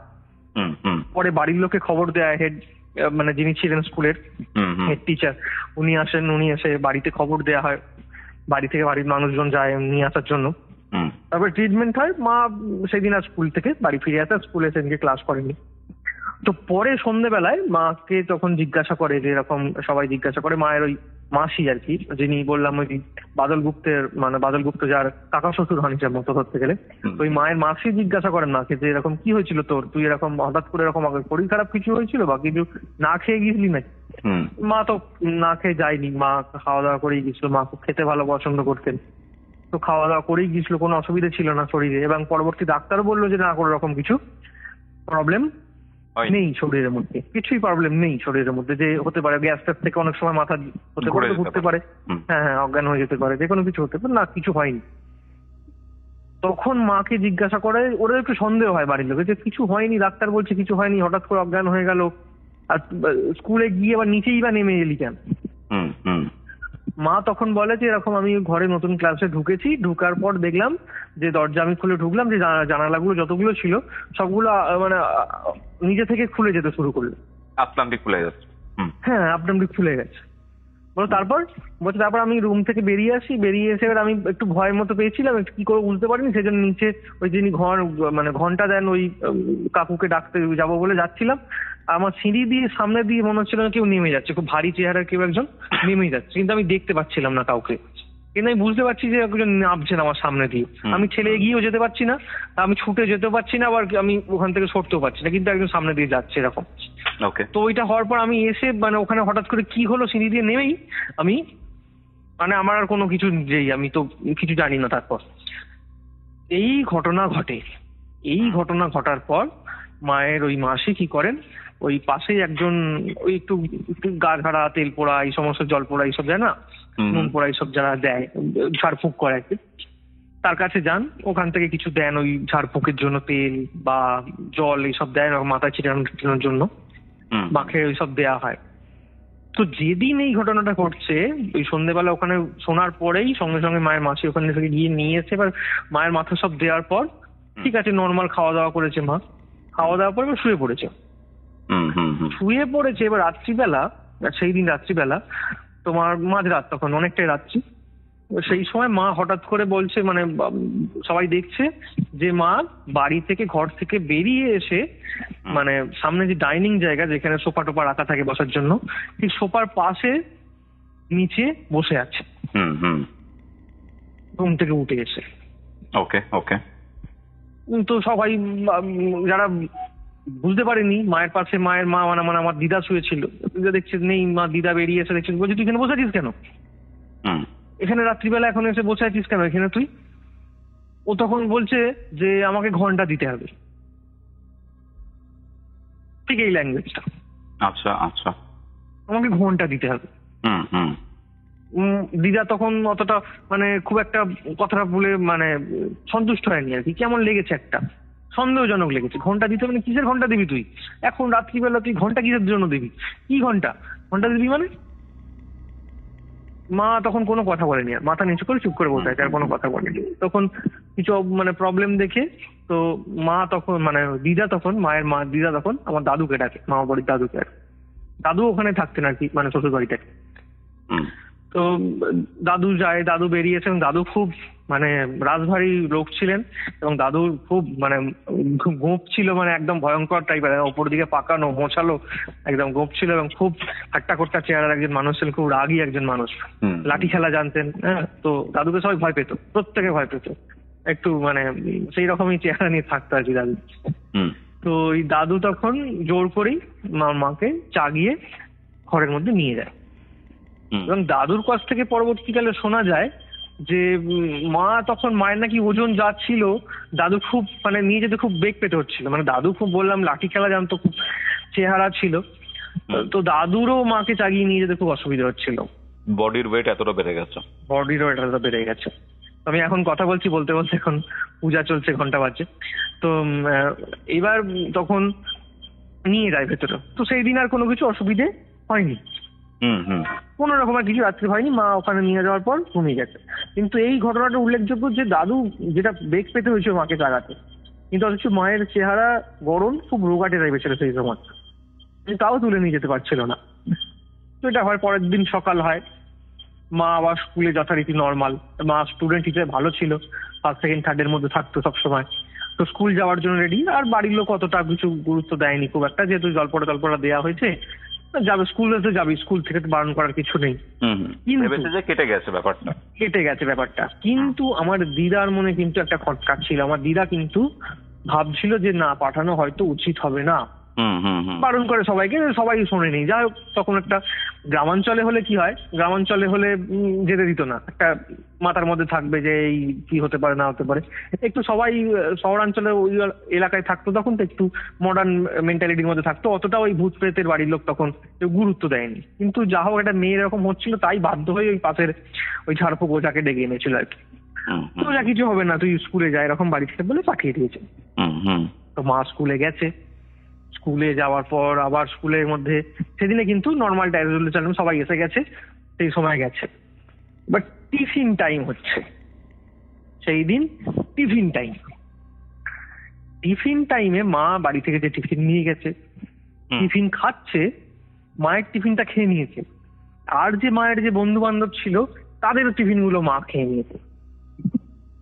এবং শুধু খায়নি, মেরেছে প্রত্যেককে, তার বন্ধু মেরে কেড়ে নিয়েছে, যাকে বলে কেড়ে খেয়েছে। তো এটা তো কমপ্লেন, সবাই যিনি আছেন ওনার কাছে কমপ্লেন করেছে যে এরকম, আমার মায়ের নাম হচ্ছে শম্পা, যেরকম শম্পা এরকম সবার টিফিন খেয়ে নিয়েছে। তো বাড়ির লোককে গার্জেন কল হয়েছে, পরের দিন বলেছে গার্জেনকে নিয়ে যেতে। তো মা বাড়ি ফিরে গেছে। বাড়ি গিয়ে মায়ের খাওয়া দাওয়ার পরিমাণ যা খেত তার থেকে একটু পরিমাণ হলেও বেশি, আর কারোর সঙ্গে কিন্তু বেশি কথা বলছে না। বাড়ি আসছে, পড়ছে, নয় বসে থাকছে, আর বসছে কিন্তু ওই বেশিরভাগ সময় সেই বাইরে বারান্দায় ওই সোফার পাশে, যেখানে মা বসেই না, এরকম জায়গা। তো এরকম হতে থাকে, কোনো সেই দিন আর কিছু প্রবলেম হলো না। পরদিন গার্জেন কল হয়েছে, গার্জেন যায় বাড়ি থেকে, মানে আমার দাদু যায়। দাদু তো গিয়ে, মানে যেহেতু কথা শুনতে হয়েছে, দাদু তো মাকে খুব বকাবকি করে, মারধরও করে। সেই সময় তো একটু শাসন এরকমই ছিল আর কি, একটু মারধর করা। আমরা ছোটবেলায় সেরকমই হয়েছে, একটু মারধর খেয়ে বকা খেয়ে বড় হয়েছে। তো একটু মারধর বকা টকা খায়, খাওয়ার পর পানিশমেন্ট হয়। পানিশমেন্ট হওয়ার পর মা কোনো কথা বলছে না, কোনো কথা, কারোর সাথে খুব একটা বেশি কথা বলছে না। আচ্ছা আচ্ছা। এবার সেদিনকে স্কুল শেষ হয়, স্কুল শেষ হয়ে এবার বাড়ি এসে 4:30-5টা বাজে। মা পড়তে যাবে এরকম সময়, আমার দিদা মাকে বলতে গেছে তুই পড়তে যাবি তো, চল এবার রেডি হবে। মা তখন চুপ করে এক জায়গায় বসে আছে, মাথা নিচু করে, এবং ঘাড় নাড়িয়ে বলছে না, আমাকে ঘন্টা দিতে হবে। ঘন্টা দিতে হবে? আচ্ছা। আমাকে ঘন্টা দিতে হবে। এবং যেটা টার্মটা ইউজ করছে, মা তো পরিষ্কার বাংলা বলতে পারে, মা বাংলা মিডিয়ামে পড়াশোনা করেছে, পরিষ্কার বাংলা বলতে পারে।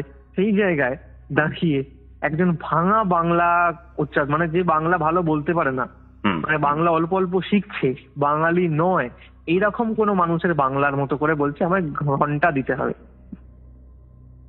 আচ্ছা আচ্ছা। ঠিক এই ল্যাঙ্গুয়েজটা যতবার বলছে পড়তে যেতে হবে, পড়তে যাবি চল, ঘন্টা দিতে হবে। এইবার আমার দিদা তখন জোর করে আমার মায়ের গায়ে হাতটা দিয়ে টেনে, কি বলছিস তুই, ঘন্টা দিতে বলছ। এইবার আমার দিদার দিকে মা যে তাকিয়েছিল যেভাবে, সেই ঘটনাটা দিদা আমাকে বলেছিল। দিদা এখন গত হয়েছেন, দিদা আমাকে বলেছিলেন একবার এই প্রসঙ্গটা।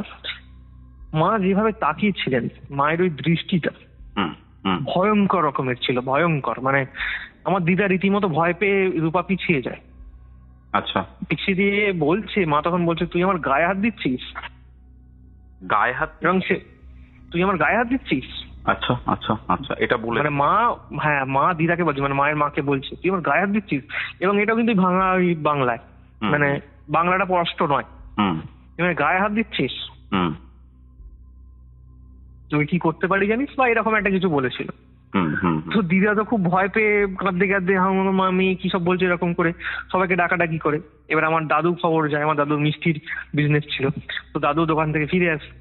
ফিরে আসার পর দাদু সবাই মধ্যে ঘরের মধ্যে রয়েছে, সকলে ফিরে আসে, এসে দেখছে যে এরকম ভাবে বিহেভিয়ার করছে। এরকম বলতে বলতে এবার সমস্যার কথা হচ্ছে কি হচ্ছে না হচ্ছে। এবার দাদু এসে তো আবার মাকে ধাক্কা দিতে গেছে, দাদুকেও সেম জিনিস। আচ্ছা আচ্ছা। দাদুকে বলছে যে, মানে মা বলছে আর কি, ওই ভাঙা ভাঙা এতে বলছে তুলে আছাড় দেবো, মানে মানে এটা এটা একটু হিন্দি আর একটু বাংলা মেশানো আর কি। আচ্ছা। এবং একটু জিভ জোড়া হলে, এবং তোতলা টাইপের কথা হয় না, সেই তোতলা টাইপের ল্যাঙ্গুয়েজ বলে তুলে আছাড় দেবো, এরকম একটা টাইপের কথা মানে দাদুকে হুমকে দেয়। এবং দাদু সেটা দেখে চমকে যাওয়ার পর, এবং কথাটা শেষ হচ্ছে, দাদু চমকাচ্ছে, আর মা বিছানায় যে বসেছিল, বিছানা থেকে সোজা দাঁড়িয়ে পড়েছে। ওকে ওকে ওকে। সোজা দাঁড়িয়ে পড়েছে। মায়ের পরানো ফ্রক টাইপের ছিল, চুল বড় ছিল এবং চুলগুলো খুব ওলামেলা বলে খুলে ফেলেছে। বাঁধা চুল, বিনুনি করা চুল পুরো খুলে একদম নিজেই খুলেছে, খুলে অবস্থা রয়েছে। বলছে, এবার সকলে বলছে যে কি হলো না হলে, ভয় পেয়ে গেছে, উঠে দাঁড়িয়ে পড়েছে ওরকম ভাবে, কি করবে না করবে। সবাইকে বলছে বাড়ি থেকে বেরিয়ে যা, বাড়ি থেকে বেরিয়ে যা, আমি এখানে থাকবো, আমি থাকবো একা, বাড়ি থেকে বেরিয়ে যা বলছে। এইবার তো সবাই কান্না, আমার দিদা তো কান্নায় ভেঙে পড়েছে যে একটা মাত্র মেয়ে আমার এরকম মানে করছে, কি করব না করব। সবার মানে মন খারাপ হয়ে গেছে। দাদু তো কি করবে চিন্তা করছে না, ভাবতে পারছে না কি করবে। এবার সবাই যেহেতু বললাম এই এতটাও মানে ওই সব বিশ্বাস করে না, কিন্তু তারাও ভাবতে বসেছে যে তো কি হচ্ছে হঠাৎ করে এরকম ঘটনা। তখন ওই যে ওঝা যে ঝাড়ফুঁক করে ওকে ডেকে এনেছে।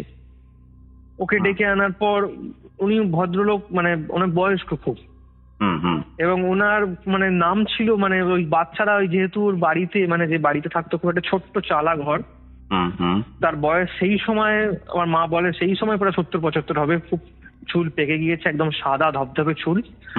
ভদ্রলোক যে ড্রেস পরতেন সেই ড্রেসটার কথা শুনলে তুমি চমকে যাবে। মানে অ্যাজ ওয়েল তান্ত্রিক বা এই ধরনের যারা ব্ল্যাক, রেড বা এই ধরনের জিনিস পরে, ভদ্রলোক যিনি উনি নীল রঙের সবকিছু পরতেন।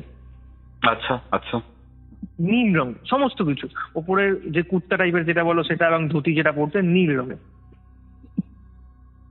তো গলায় একটি হার থাকতো। হার বলতে কি ওই মানুষের হাড়ের মালা আর কি, মানে মানুষের হাড় দিয়ে বানানো। আচ্ছা, বানানো মালা, সেই মালা পরে থাকতো।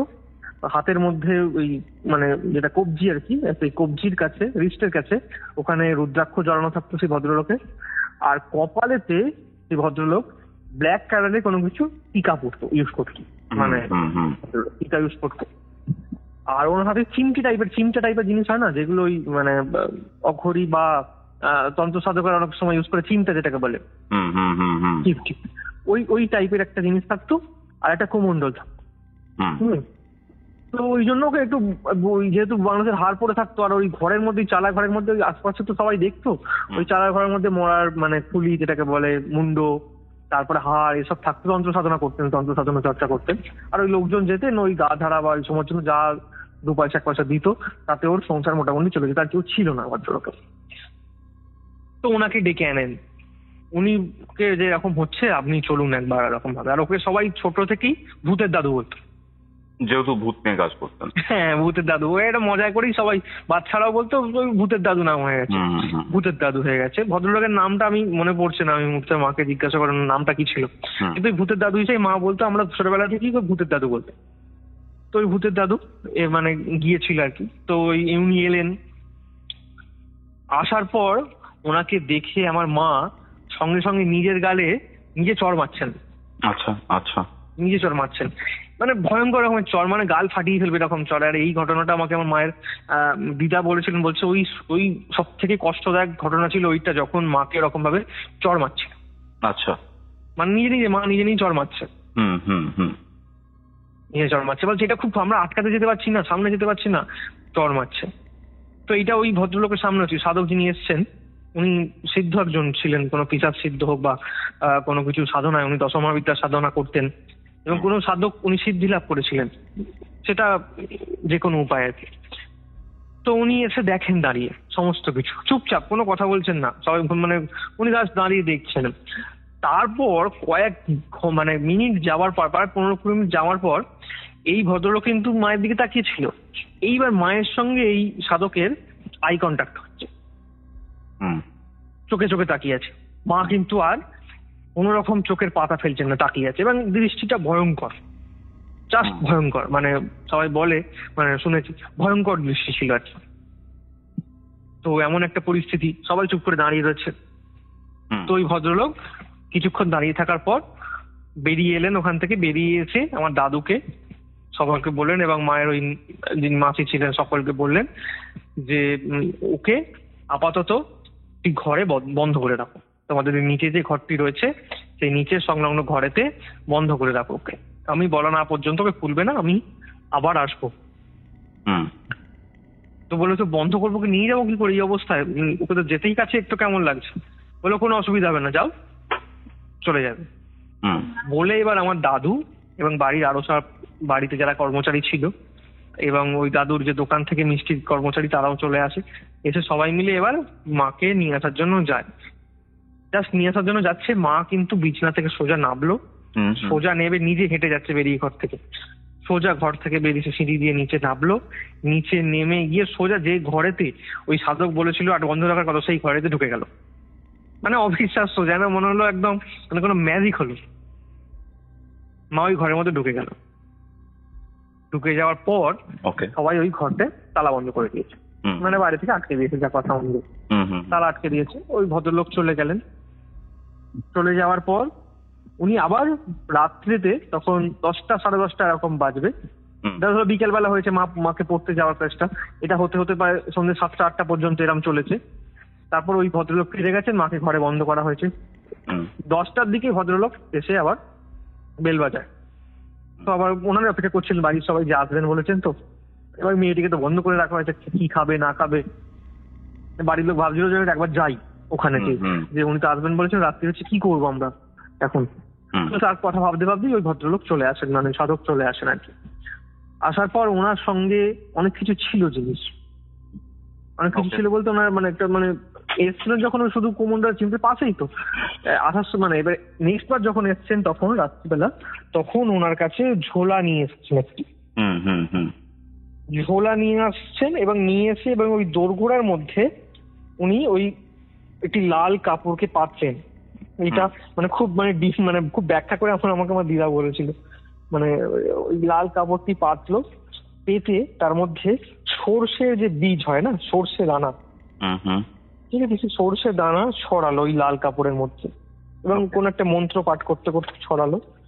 ছড়িয়ে ওখানে ওনার একটি নরমুণ্ড যে এনেছিল সেটা ওখানে বসালো। বসিয়ে উনি ওখানে কোনো জপ টপ করলেন, জপ টপ বসে নিজে জপ করলেন, প্রায় 15-20 মিনিট ধরে উনি কোনো জপ করলেন। জপ করার পর ওনার কাছে খড়ম ছিল, যেটি ঝোলার মধ্যে করে নিয়ে এসেছিলেন, সেই খড়মটি ওখানে রাখলো নিচে। খড়মটিতে উনি ওই জপ টপ করলেন, ওই সর্ষে ওখান থেকে লাল কাপড় থেকে নিয়ে দিলেন, এরকম করে উনি করলেন। ওনার যাওয়া পদ্ধতি অনুযায়ী উনি যা কিছু করার উনি করলেন।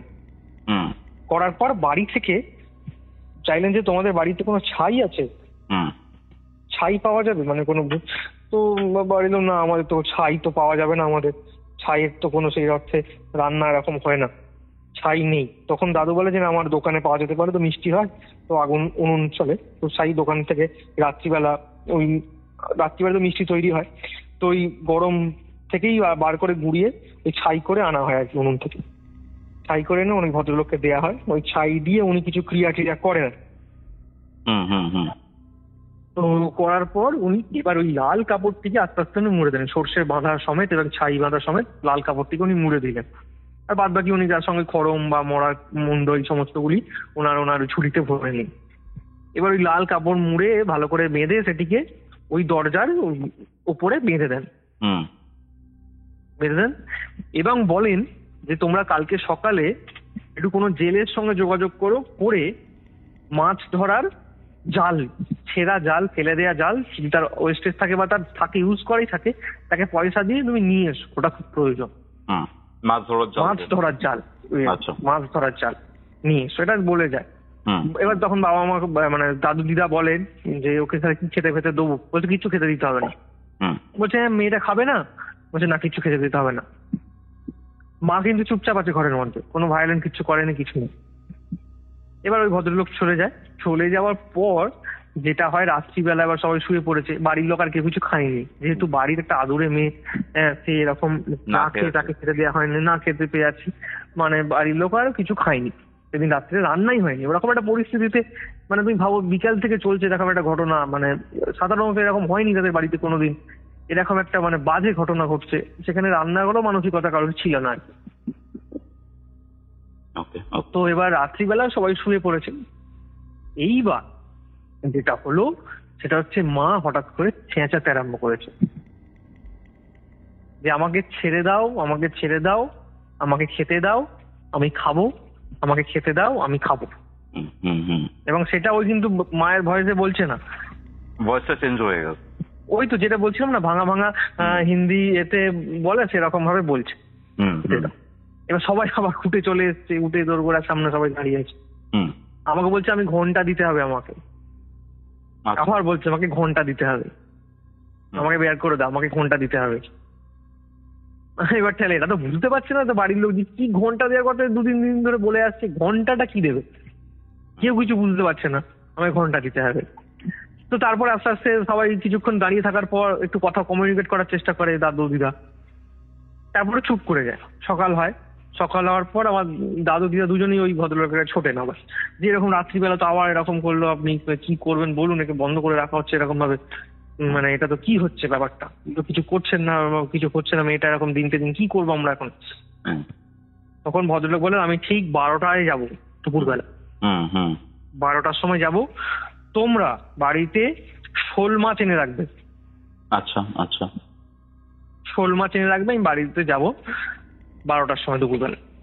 তো ফিরে আসি, বলে আপনি কিছু করুন, না হলে এরকম ভাবে মানে আর কি করবো, মানে এটা কাল রাত্রি মানে সেই দুপুরে খেয়েছে আগের দিন, তারপর থেকে না আছে কোনো খাওয়া কিচ্ছু নেই, দুপুরে বলতে মানে স্কুল থেকে ফিরে খেয়েছে আর কি, তারপর থেকেই ঘটনা ঘটতে শুরু করে, না খেয়ে আছে এখনো পর্যন্ত, রাত্রিবেলা এরকম করছে, আপনি কিছু করুন। বলছে ভদ্রলোক কোনো কথা বলেননি, শুধু হাত মেরে দেখিয়েছিলেন, মানে মানে যেতে বলেছিলেন এরকম করে।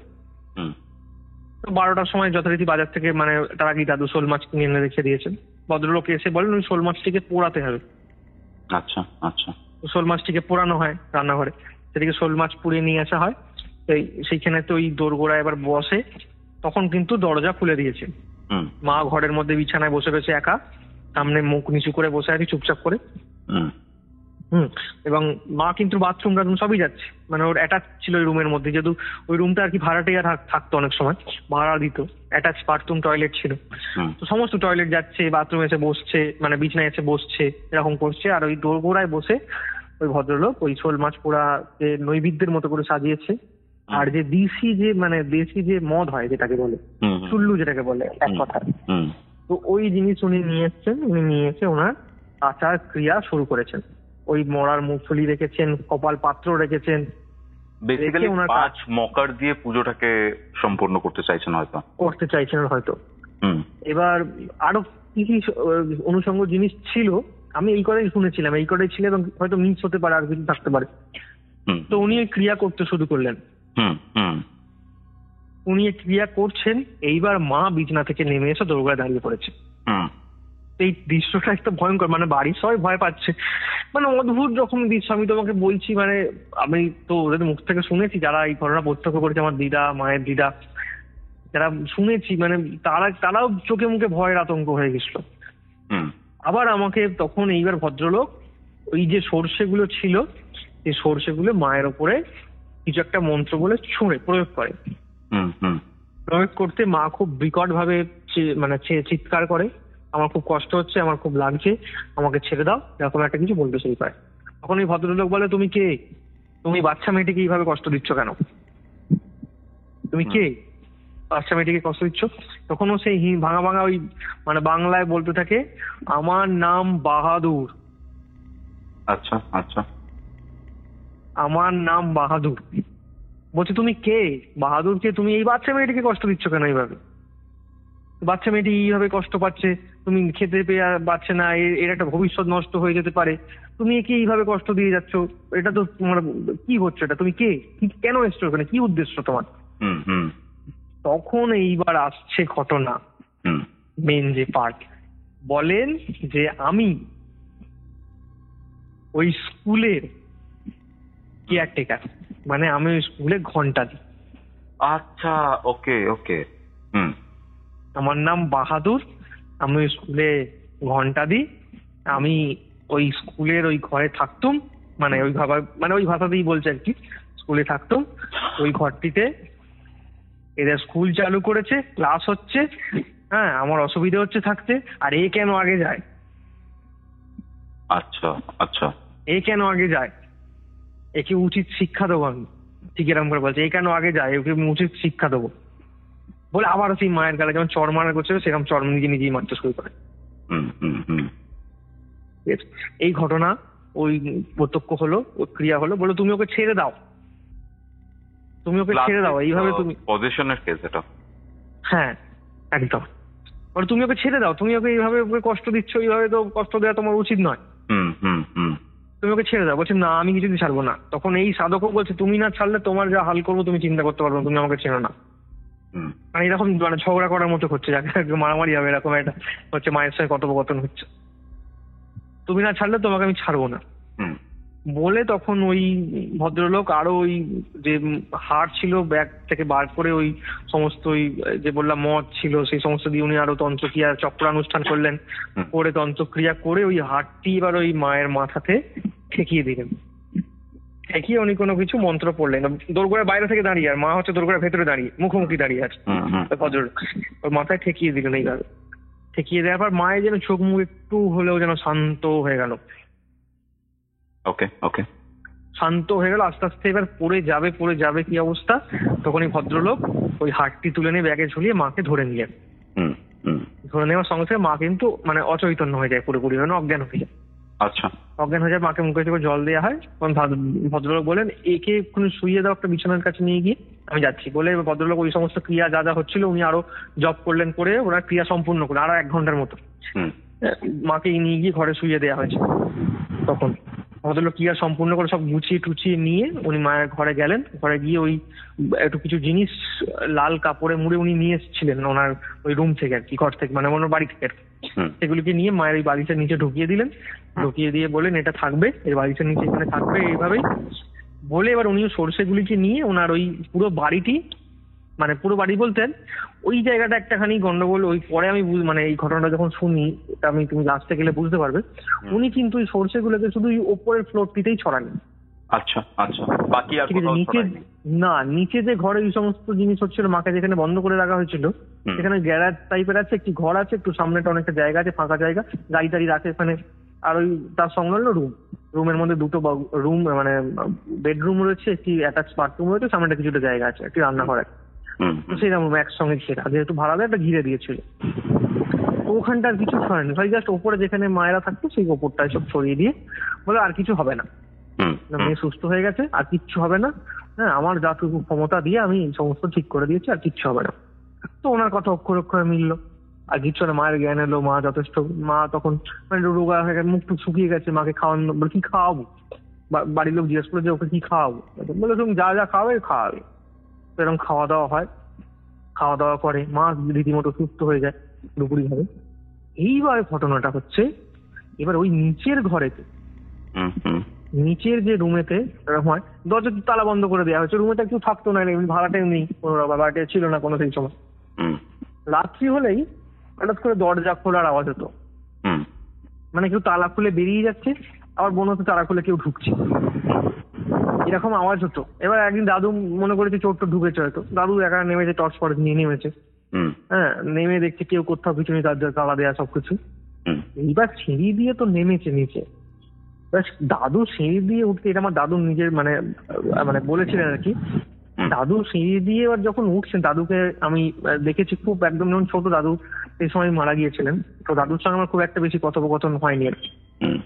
তো দাদু সিঁড়ি দিয়ে নেমে এবার যদি কেউ কোথাও কিছু নেই, এবার উঠবেন, মানে ঘুরে এবার ওপর দিকে উঠবেন, পিছন দিকে দেখছেন, ধরো তুমি সিঁড়ি দিয়ে একটা নামলে, নেমে এবার রাইট নেবে, সেই জায়গাটা একটু ফাঁকা মতো জায়গা, সেই জায়গাটিতে একজন দাঁড়িয়ে রয়েছে, একজন ভদ্র লোক দাঁড়িয়ে রয়েছে, চেহারাটা খুব ভারী চেহারার একজন, হ্যাঁ তার পরনে খাকি ড্রেস। ওকে, ওই যে বলেছি না কেয়ারটেকার, খাকি জামা, চুলগুলো ছোট্ট ছোট্ট, খুব ফর্সা, চিকচিক করছে গায়ের রং, একদম ছোট্ট ছোট্ট চুল একদম। যে ভদ্রলোক দাঁড়িয়ে রয়েছে, মানে প্যান্টি বলেছে দাদু বলেছিল প্যান্টি হাঁটুর একটু নিচে পর্যন্ত গুটোনো, হ্যাঁ হাফ হাতা খাকি শার্ট, খাকি প্যান্ট, দাঁড়িয়ে রয়েছেন দাদুর দিকে তাকিয়ে। দাদু এটা দেখে অজ্ঞান হয়ে যায়, সিঁড়িতে পড়ে যায়, সিঁড়ি থেকে পড়ে গিয়ে গড়িয়ে নিচে পড়ে যায়, মানে 4-5টা সিঁড়ি নিচে গড়িয়ে পড়ে। দাদুর খুব কপালে চোট হয়, মানে মাথায় লাগে আর কি, মাথা একটু কেটে যায় আর কি, সামান্য রক্তপাত হয়। এবার দাদু নেমেছে, দিদা দেখছে দাদু অনেকক্ষণ উঠছে না, তো সবাই দিদাও ডাকে সবাইকে ডেকে, এবার গিয়ে দেখে দাদু এরকম অবস্থা, সিঁড়ি থেকে নিচে পড়ে আছে। দাদুকে ওখান থেকে তুলে ডাক্তার ফাক্তার দেখানো হয়, দেখানোর পর ব্যান্ডেজ করা হয়। দাদু তখন বলে আমি এরকম এরকম দেখেছি, তো কি করা যাবে। এইবার মানে ওই ভদ্রলোকের যে তান্ত্রিক ভদ্রলোক মাকে ঠিক করে দিয়েছিল, ওর কাছে আবার গেছে যে এরকম ভাবে কি করা যায় না করা যায় বলুন। ভদ্রলোক বললেন ওটা কিছু করা যাবে না। কেন বলো তো? বললো কিছু করা যাবে না। ভদ্রলোক বলছেন এই বাড়ি থেকে, এই বাড়ির যিনি শুভকর, অর্থাৎ এই বাড়ির যিনি বাস্তু দেবতা, উনি এই বাড়িতে নেই। এই বাড়ির কোনো বাস্তু দেবতা নেই বলছে, উনি ভদ্রলোক বলেছিলেন। এই বাড়িতে কোনো শুভ কিছু হবে না, শুভ জিনিস নেই এখানে। এবার এটা ভূত প্রেতের আখ্যা তৈরি হবে এখানে, আর এটাকে সরানোও যাবে না, কিচ্ছু করা যাবে না, কারণ এর যে পজিটিভ, যে বাস্তুর যে পজিটিভ ভাইব, সেটা এখান থেকে পুরোপুরি নষ্ট হয়ে গেছে। বুঝতে পারছি। এবং এই যে ঘটনাটা যখন উনি বললেন যে বাস্তুদেব চলে গেছেন, তখন আমার দিদা মনে করলেন যে ওই বাড়িতে দিদার যিনি মা, তখন উনি বলে গিয়েছিলেন উনাদের যে যিনি বাস্তু মানে পুজো হতো, যিনি বাস্তুদেব পূজা হতেন, ওনার যে ঠাকুর ঘর ছিল, হ্যাঁ, সেখানেতে খুব একটা রোজের পুজো দেওয়া হতো না, শালগ্রাম শিলা ছিল, খুব একটা পুজো দেওয়া হতো না, খুব একটা পুজো হতো না। এইবার সেইখানে ওই অনাচার চলতো, যেহেতু জমিদার ফ্যামিলি রক্ত বলে ওটা অনাচার চলতো। শালগ্রাম শিলা পুজো করার মতো সেই অর্থে মানে আচার আচরণ পালন করতো না কেউ, এবং পূজা পাঠও খুব একটা কিছু হতো না। তো একদিন হঠাৎ করে তারা দেখতে পায় যে পায়ের স্পট, ছোট ছোট পায়ের স্পট মন্দির মানে ঠাকুর ঘর থেকে বেরিয়ে মানে কিছুটা স্টেপ যাওয়ার পর সেই স্পট মিলিয়ে গেছে। আচ্ছা, এই স্পটটা দেখেছিল। তারপর তখন থেকে ওরা জানতো যে আমাদের বাড়ি থেকে ঠাকুর চলে গেছেন, নারায়ণ চলে গেছেন, এরকম একটা ওদের ধারণা ছিল। সেই ঘটনাটাই তখন দিদার মনে পড়ে যায় যে হ্যাঁ এরকম একটা ঘটনা ঘটেছিল। বললাম বাস্তু যিনি শুভকর উনি কিন্তু নেই এইখানে। বেসিক্যালি বাস্তু দেবতা যখন চলে যান একটা জায়গা থেকে, আমি যেটা জানি যে এই পুরো জায়গাটা অপদেবতায় ভরে যায়, বা ওখানে একদমই তাই, একদম। সেই যার কারণেই হবে সেটারও কোনো মানে নেই, ক্ষতি করতেই পারেন। এইবার সেখানেতে উনি চলে মানে ওই জায়গা থেকে চলে গেছেন। এইবার তখন বলেন কি করা যায়, বলো তোমরা কিচ্ছু করতে পারা যাবে না। আজ অব্দি ওই বাড়িতে ওই রুমেতে কেউ ভাড়া থাকতে পারে না। সাংঘাতিক তো ব্যাপারটা। এখনো পর্যন্ত তালাবন্ধ অবস্থায় রয়েছে, এখনো পর্যন্ত সেইভাবেই আছে। রাত্রিবেলা হলে কেউ আর বাইরে বেরো মানে নিচের ফ্লোরে নাবে না কেউ, ওপরেই থাকে যারা থাকে এখন উপরে, তারা সবাই জানে, কিন্তু তাদের উপায় নেই। এখন আর্থিক পরিস্থিতি খুব একটা সেই সচ্ছল জায়গায় নেই, কিন্তু অন্য জায়গায় যাদের যাওয়ার মতো তাদের পরিস্থিতি আর নেই, সেজন্য বাধ্য হয়ে এক প্রকার সেখানে থাকে। পরবর্তী প্রজন্মকে এই ঘটনাটা জানতে দেয়া হচ্ছে না, এই যা বলতে দেয়া বলা হচ্ছে না, কিন্তু একটা সাবধান করার জন্য যে রাত্রির পর তোমরা নামবে না এরকম। এই যে এত কিছু হয়েছিল এই ঘটনা কিন্তু এর পরবর্তী প্রজন্মকে বলছে না আর কি, কারণ তারা তো ভয় পেতে পারে বা বাড়ি থেকে চলে যাওয়ার জন্য বলতে পারে। কিন্তু মা তিনি এই যে জিনিসটা ফেস করলেন, ঠিক আছে, আমার তো মনে হয় যে বাস্তুতে যদি অশুভ কিছু থাকে তখন পার্টিকুলার যে ইন্ডিভিজুয়াল রয়েছে সে নিজেও কমজোরি হয়ে যায় স্পিরিচুয়াল।